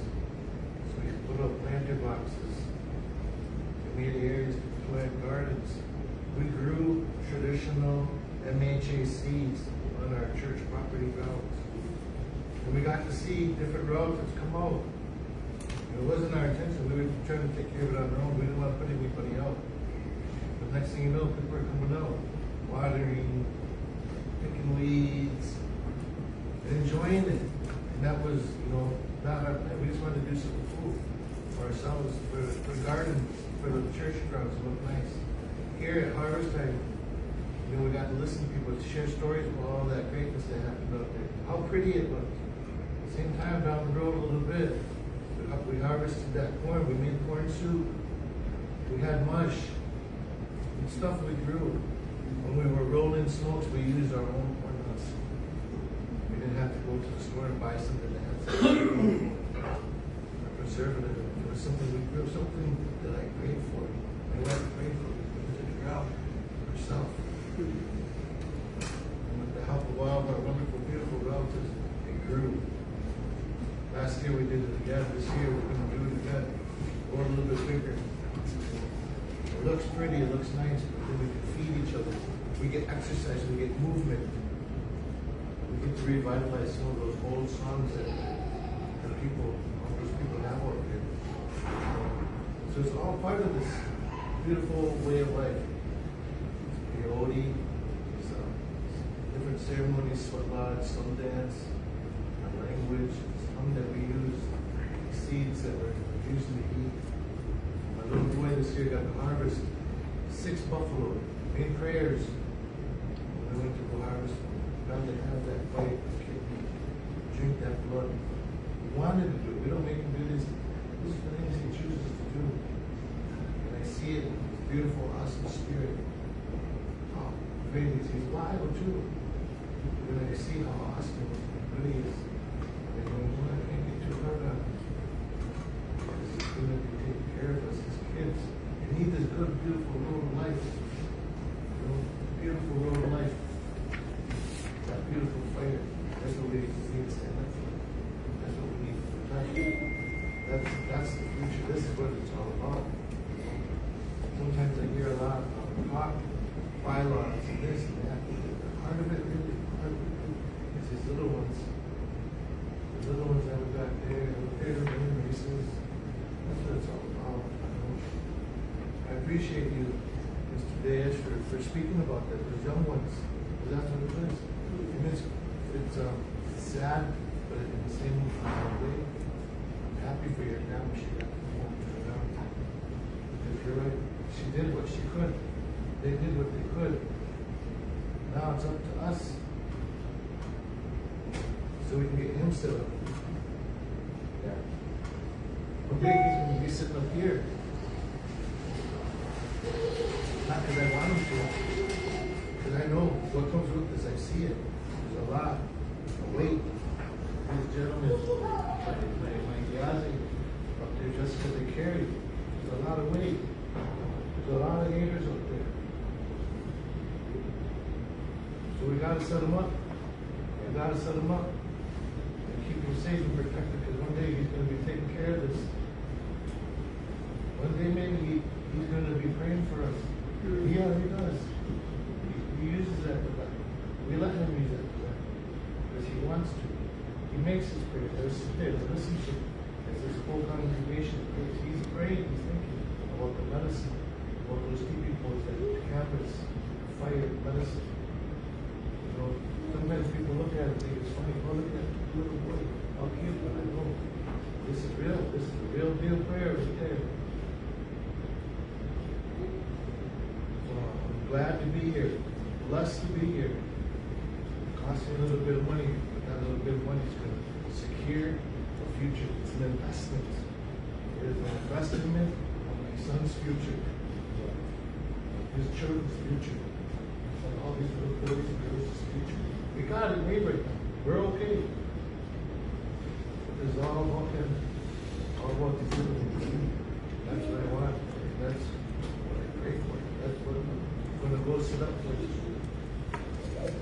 Tomorrow morning, we shake hands, give some good hugs, say my see you later, and we might drive back up to North Dakota, feeling good, riding on that good vibe, that good energy that got from each and every one of you.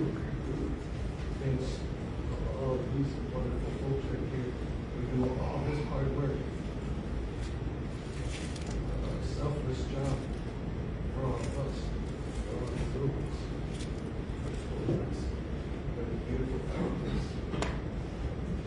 That's why I say thank you all. It was good to be in the presence of such good, beautiful, prayerful people. Like you said, it's that prayer. That's what I feel good here. Here in part of life. So I wish you all good travels, good prayers tonight if you're sitting up. No, we'll see you in Oneida. We get to go back home, don't we? That's it. Family fireplace. This year. Pray. So I invite you all over there to be here too. So come with us to Oneida. Beautiful country. Nice green, lot of trees. Come out, join us, please. You know. At the same time, we got some free time next week. We'll make a big drive. Come on up to before Bertha, we're going to be putting up a meeting to say thank you to this place. My wife and I are going to get everything set up, so Saturday night next week, gathering up. If you want to make a drive, come on up. Doors open, always open. You know, we're here for you, just like you're here for us. But I just want to say that much. Wish you all a good, wonderful, beautiful, blessed day. Love you all. Appreciate you all.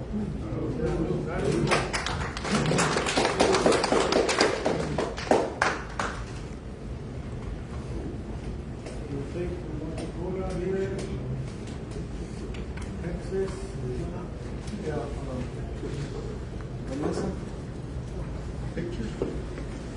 We wanted to do a short report.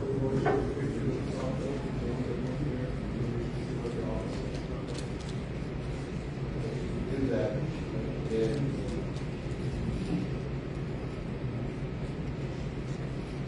one of the things that helps us is that Secretary we have our NACNA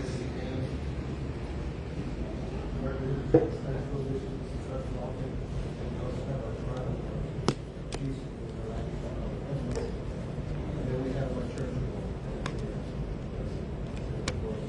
all of the members. So having those three sections, usually sometimes they don't look. We never know.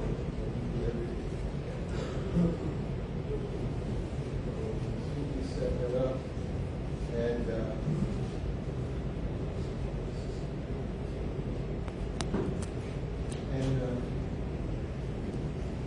beautiful what you were saying right now is that because these little ones, even our little still playing together and nonsense. And that's how they grow. And our young people are connected. We can be all together and solid.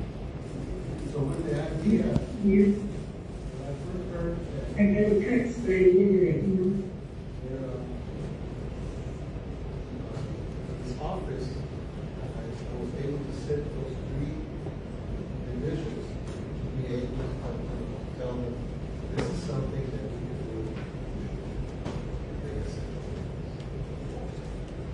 And it took time to let the congregation several letters, board, and then finally last year, because we had originally the footprint of the office.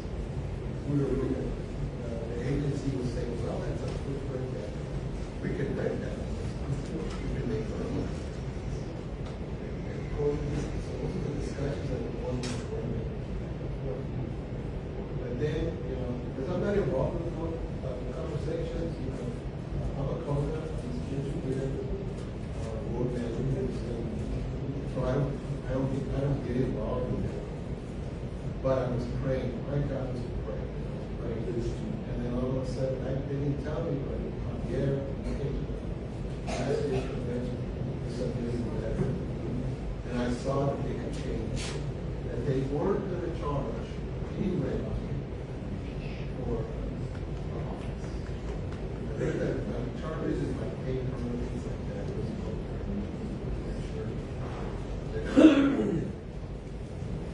So when we announced that, and then of course they had to put the vote to the board. And they voted. So in the bedroom, you can see some of the things and see something else. So that was the grand opening, putting on colors. That's in the back part of the campus.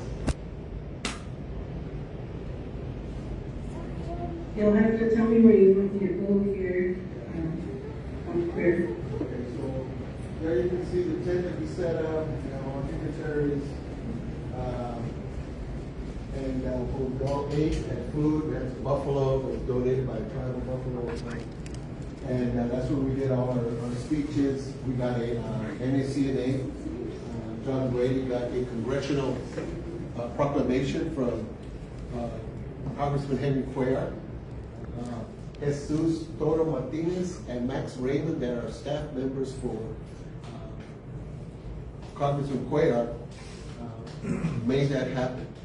And they educated, Max Raymond educated the time he had a visit on Mr. Cuellar that the peyote is in his county. And he asked Max Raymond, is that true? And Max said yes. We showed him on the map. And I told him we needed a champion. So he agreed to be our champion. Next one. Okay, that's good. Okay, next one. You can see the first lady there. There's our president. He's praying. He led in prayer and he sang the song, Black Songs for us. That's Hannah, one of our members. And he presented songs. Albert is an artist. Some of the art is all over the city and also in our centers. Next. That's our master of ceremonies, Ramon Diego Vasquez. He is the one that organizes and gets the team together to be able to make this event possible. Next. Okay, of course, there's a lot of love, our couple, nephew and niece. You see the children.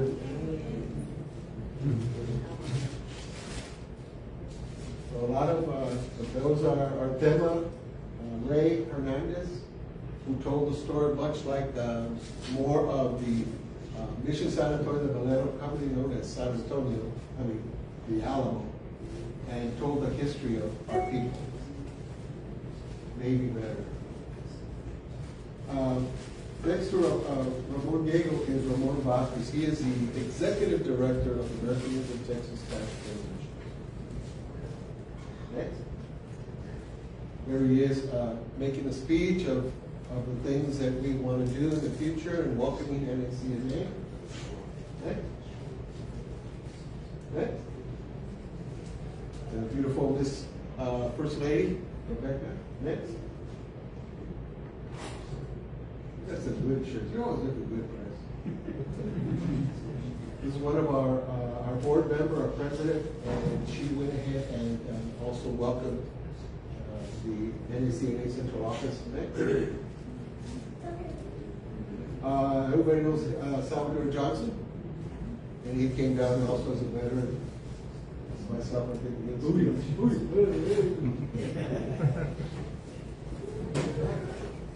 That's my wife, my lovely wife, Sylvia Carter, my high school sweetheart of 49 years. Next.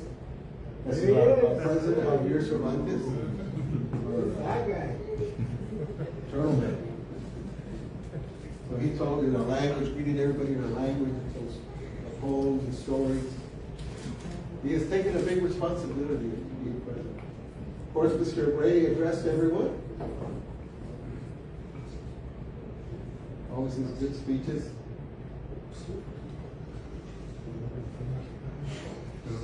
That's Barry.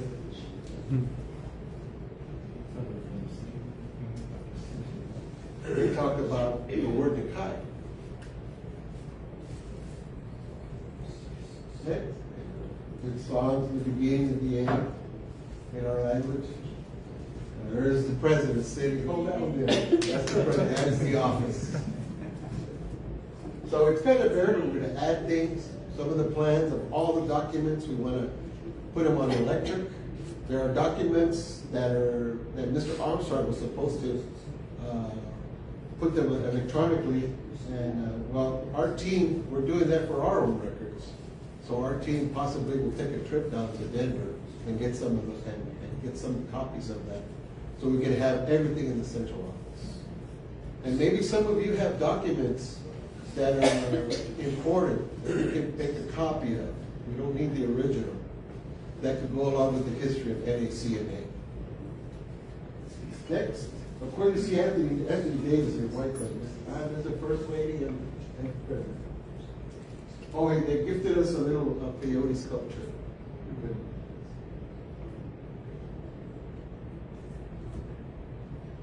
These are our elders, Gloria Vasquez. This is Deborah Ray. These are our families who are providing the cooks, all the food. Some of them are here, Danny and Dorothy. Thank you. Come to the group shot there. There's Gus. Thank you, Gus. think that's it. So that's it in a nutshell. Again, let's continue the conversation. I man the office Tuesdays and Thursdays, but I have the phone with me all the time. And I've taken the responsibility of that phone bill. That is my donation. So, any questions or comments? Okay, thank you. Thank you, Liz.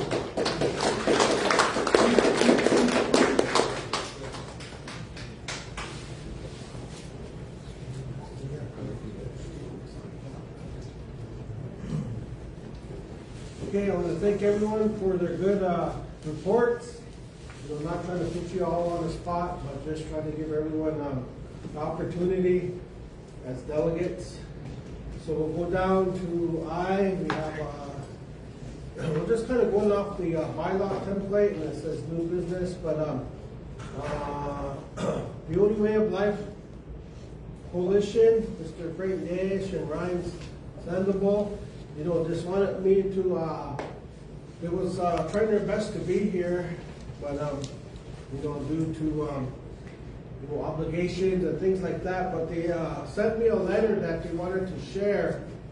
So I'm going to share that here for them. So be a good kind of attention. And Mr. Clark there.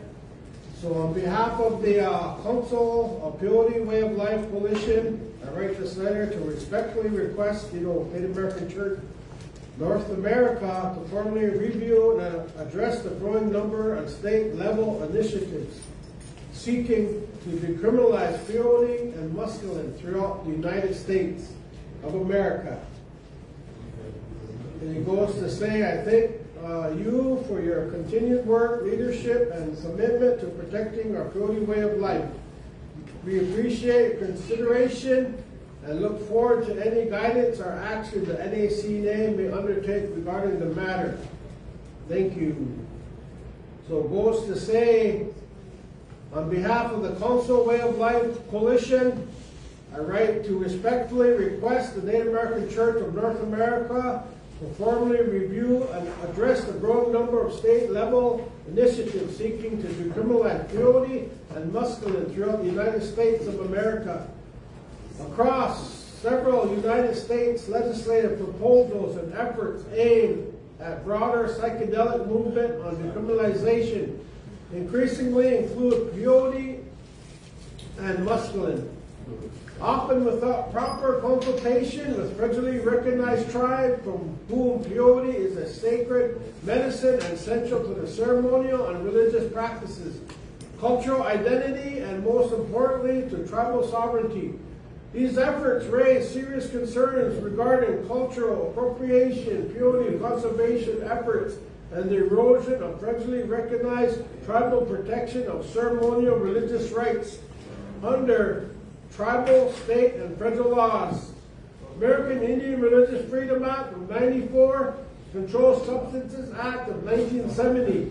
While decriminalization advocates often frame these initiatives as harm reduction or criminal justice reform, the inclusion of peyote and mescaline presents a unique legal and ethical and cultural concern that distinguish it from other psychoactive substances, controlled substances, and as identified in the psychedelic movement.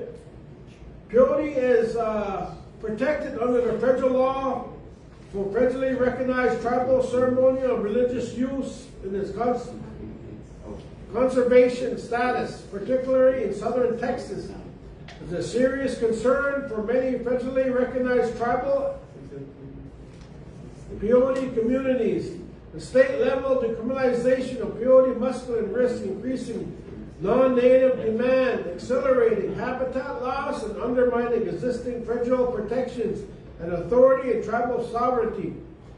Given Native American Church of North America leadership role in protecting and preserving tribal sovereignty and cultural and religious rights, the coalition respectfully requests NACNA to monitor and document state legislative ballot efforts and seek decriminalization peyote and mescaline. Access to potential impacts of these efforts, peyote conservation, tribal religious rights, and tribal sovereignty.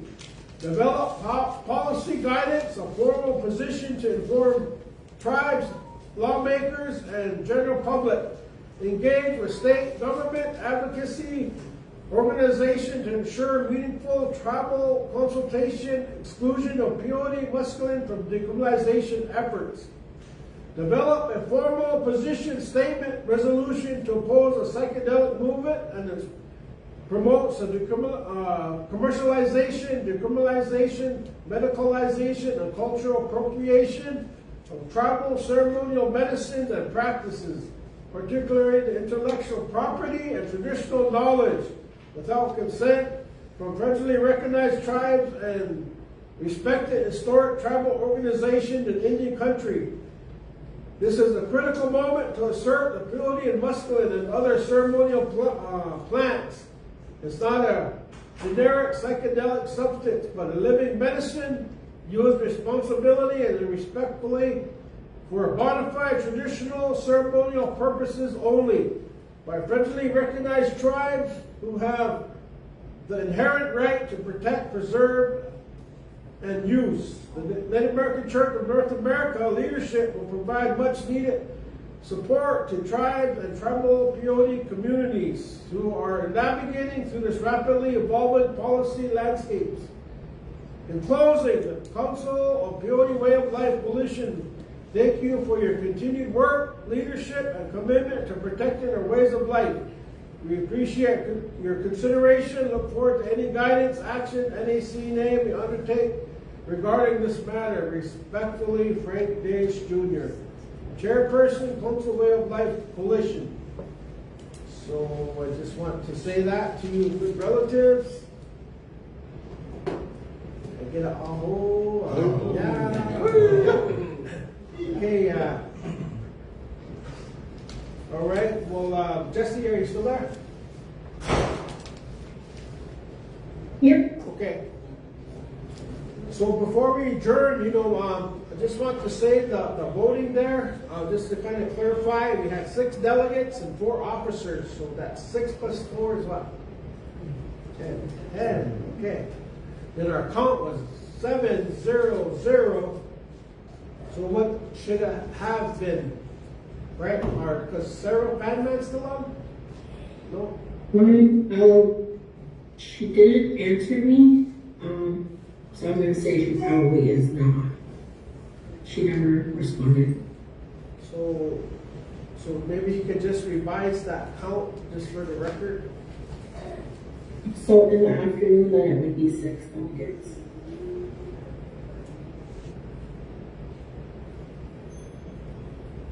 So the vote count would be.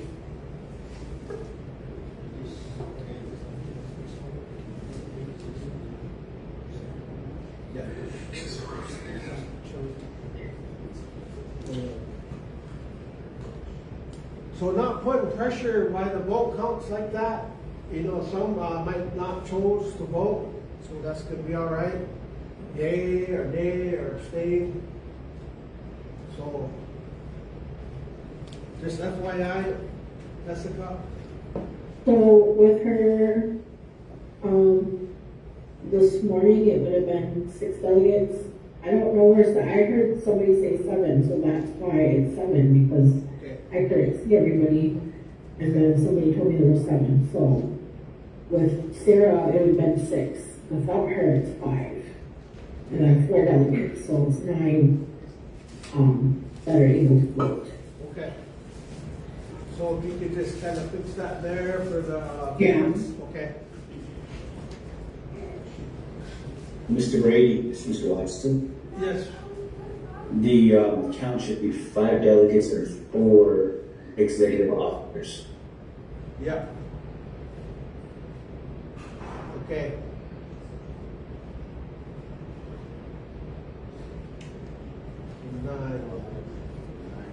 All right. That's why I just kind of get Zoom. I always kind of want people to be here, but we're trying to be flexible too. So, okay, just for the record, Jesse can fix that. Yeah, I will fix it on the minutes, and then if anybody has more edits, they can email me when I send the minutes out. Okay. All right. Okay, thank you, Jess. And then we'll go down to, I guess before we adjourn, I'm gonna go down to K, or we'll do our prayer first, and then we'll adjourn, and then we'll retrieve the colors. Is that okay? Yeah. Okay, but I'm gonna ask my wife, okay, if you come say a closing prayer. I just want to have my wife say the closing prayer here. I just want to say thank you, Tuki, for all that you do, the support and the goodness here. So I just wanted to ask you to say a closing prayer, maybe some encouragement. But say happy Valentine's Day to you. Love you. So I'll turn this time over to you. So I want to say thank you. Good to see each and every one of you once again this year. Happy Valentine's Day. May God bless each and every one of you in your chapters, in your fireplaces, in your homes, and tribes that you all represent. You know, like our nephew Juan mentioned, you know, it takes a lot to make that effort to come down and take part. But in return, it's such a blessing, you know, and make great memories. You know, I've been coming down here since I was a young child with my parents and my grandparents, and I look forward to it because it brings a lot of memories as we were picking when we were young and down here with our folks back in the day. So, and thank you for your efforts and for coming down, and thank you, brother and Pancho, for doing your best and being here, making that effort. You know, it shows to us how much it means to you. You know, it really is good to have some people in our officers that do the best that they can. You know, not only in a prayerful way, but in everyday walk of life, because they have jobs too. They have families that they support, you know, and loved ones, but they make that effort. I'm really grateful for that, you know, today. So I brought my grandson Noah up here with us, and last night we got to take some medicine, and like my nephew said, you know, he's a miracle. He's God blessed him, you know, to be here with us, you know, and like our nephew said, we shared those moments of seeing him, what he went through, but through God Almighty and our prayers and our holy medicine that we partake. I sit there and I watch him take it in the meetings and how he participates. And even when that little spirit hits him, hits his little spirit, he feels good, you know, and he lets us know about it in there by singing, you know, by hooping, and it's just wonderful to see that. So I know God has a wonderful plan for him as he grows up, and that he's going to put him in good places to help others and maybe share his testimony, you know, as we all witnessed it. So with that being said, you know, that's what this is all about, to keep it going for our next generations, you know. All my folks, my Apache people, my Kiowa people, my Cheyenne people, you know, my Pawnee and Oto people. I represent a lot of tribes, and I'm thankful for each and every one of them, you know, but that's what all our grandparents told us, our great-grandparents, that this is what it's all about, the next generations, to keep it going. So I brought my little grandson Noah up here, and he's going to share a song with us and a blessing for each and every one of us.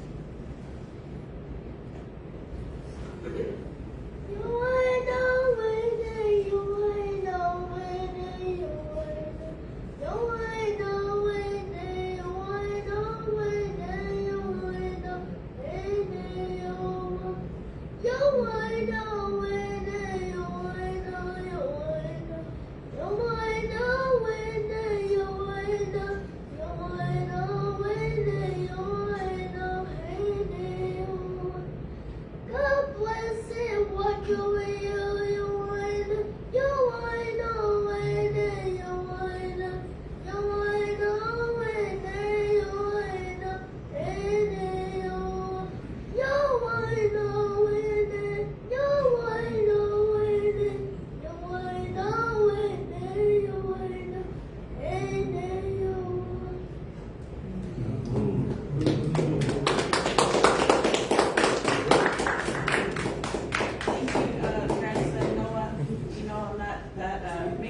emotional because it's from his heart.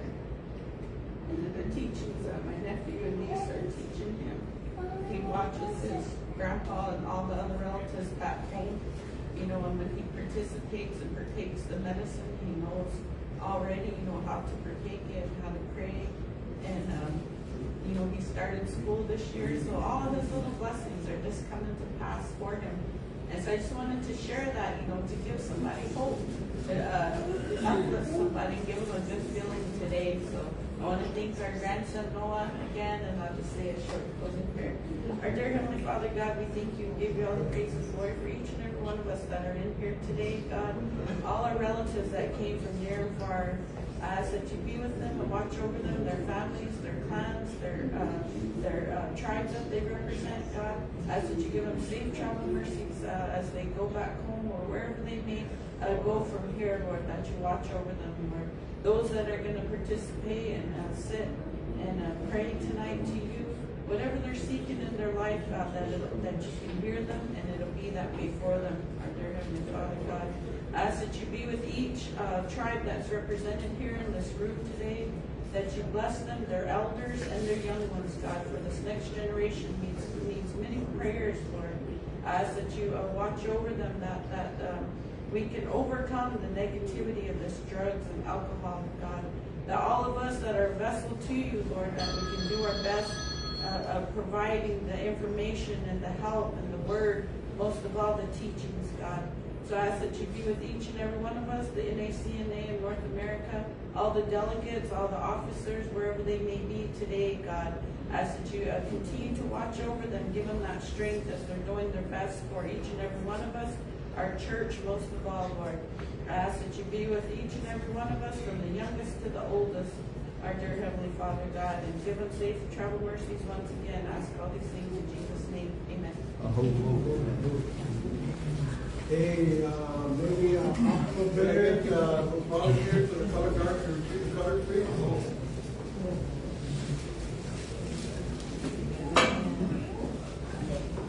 Come back over here. Maybe relatives can help this morning. They want you to record it to untitled journal. Prayer, I think grandson for the song. So we're kind of winding down. 23 here, just about done before we went into overtime. So go ahead and sing the song here. Let the doctor come us, let it get a hold in the night, let it get a hold in the night, hey, no one. He look up at the mind, and that's what ended up there. Yes, your money go, baby, let the doctor come up, let it get a hold in the night, let it get a hold in the night, let it get a hold. Hey,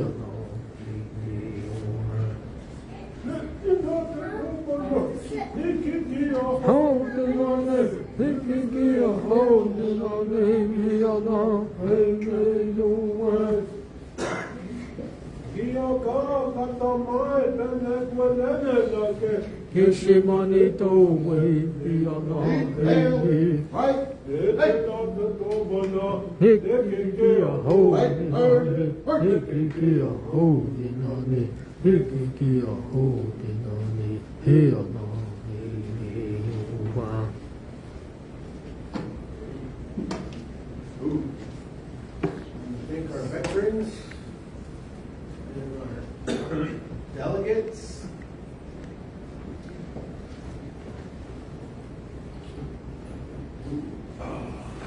I want to thank everyone for taking that time. And so where we are, 223, we retired our retrieval of the colors. Thank Papa Bear and all of our veterans and our delegates and our good relatives. So we'll adjourn. It is 2:23. Motion. Second. New Mexico. Second. Canada, all in favor? Okay.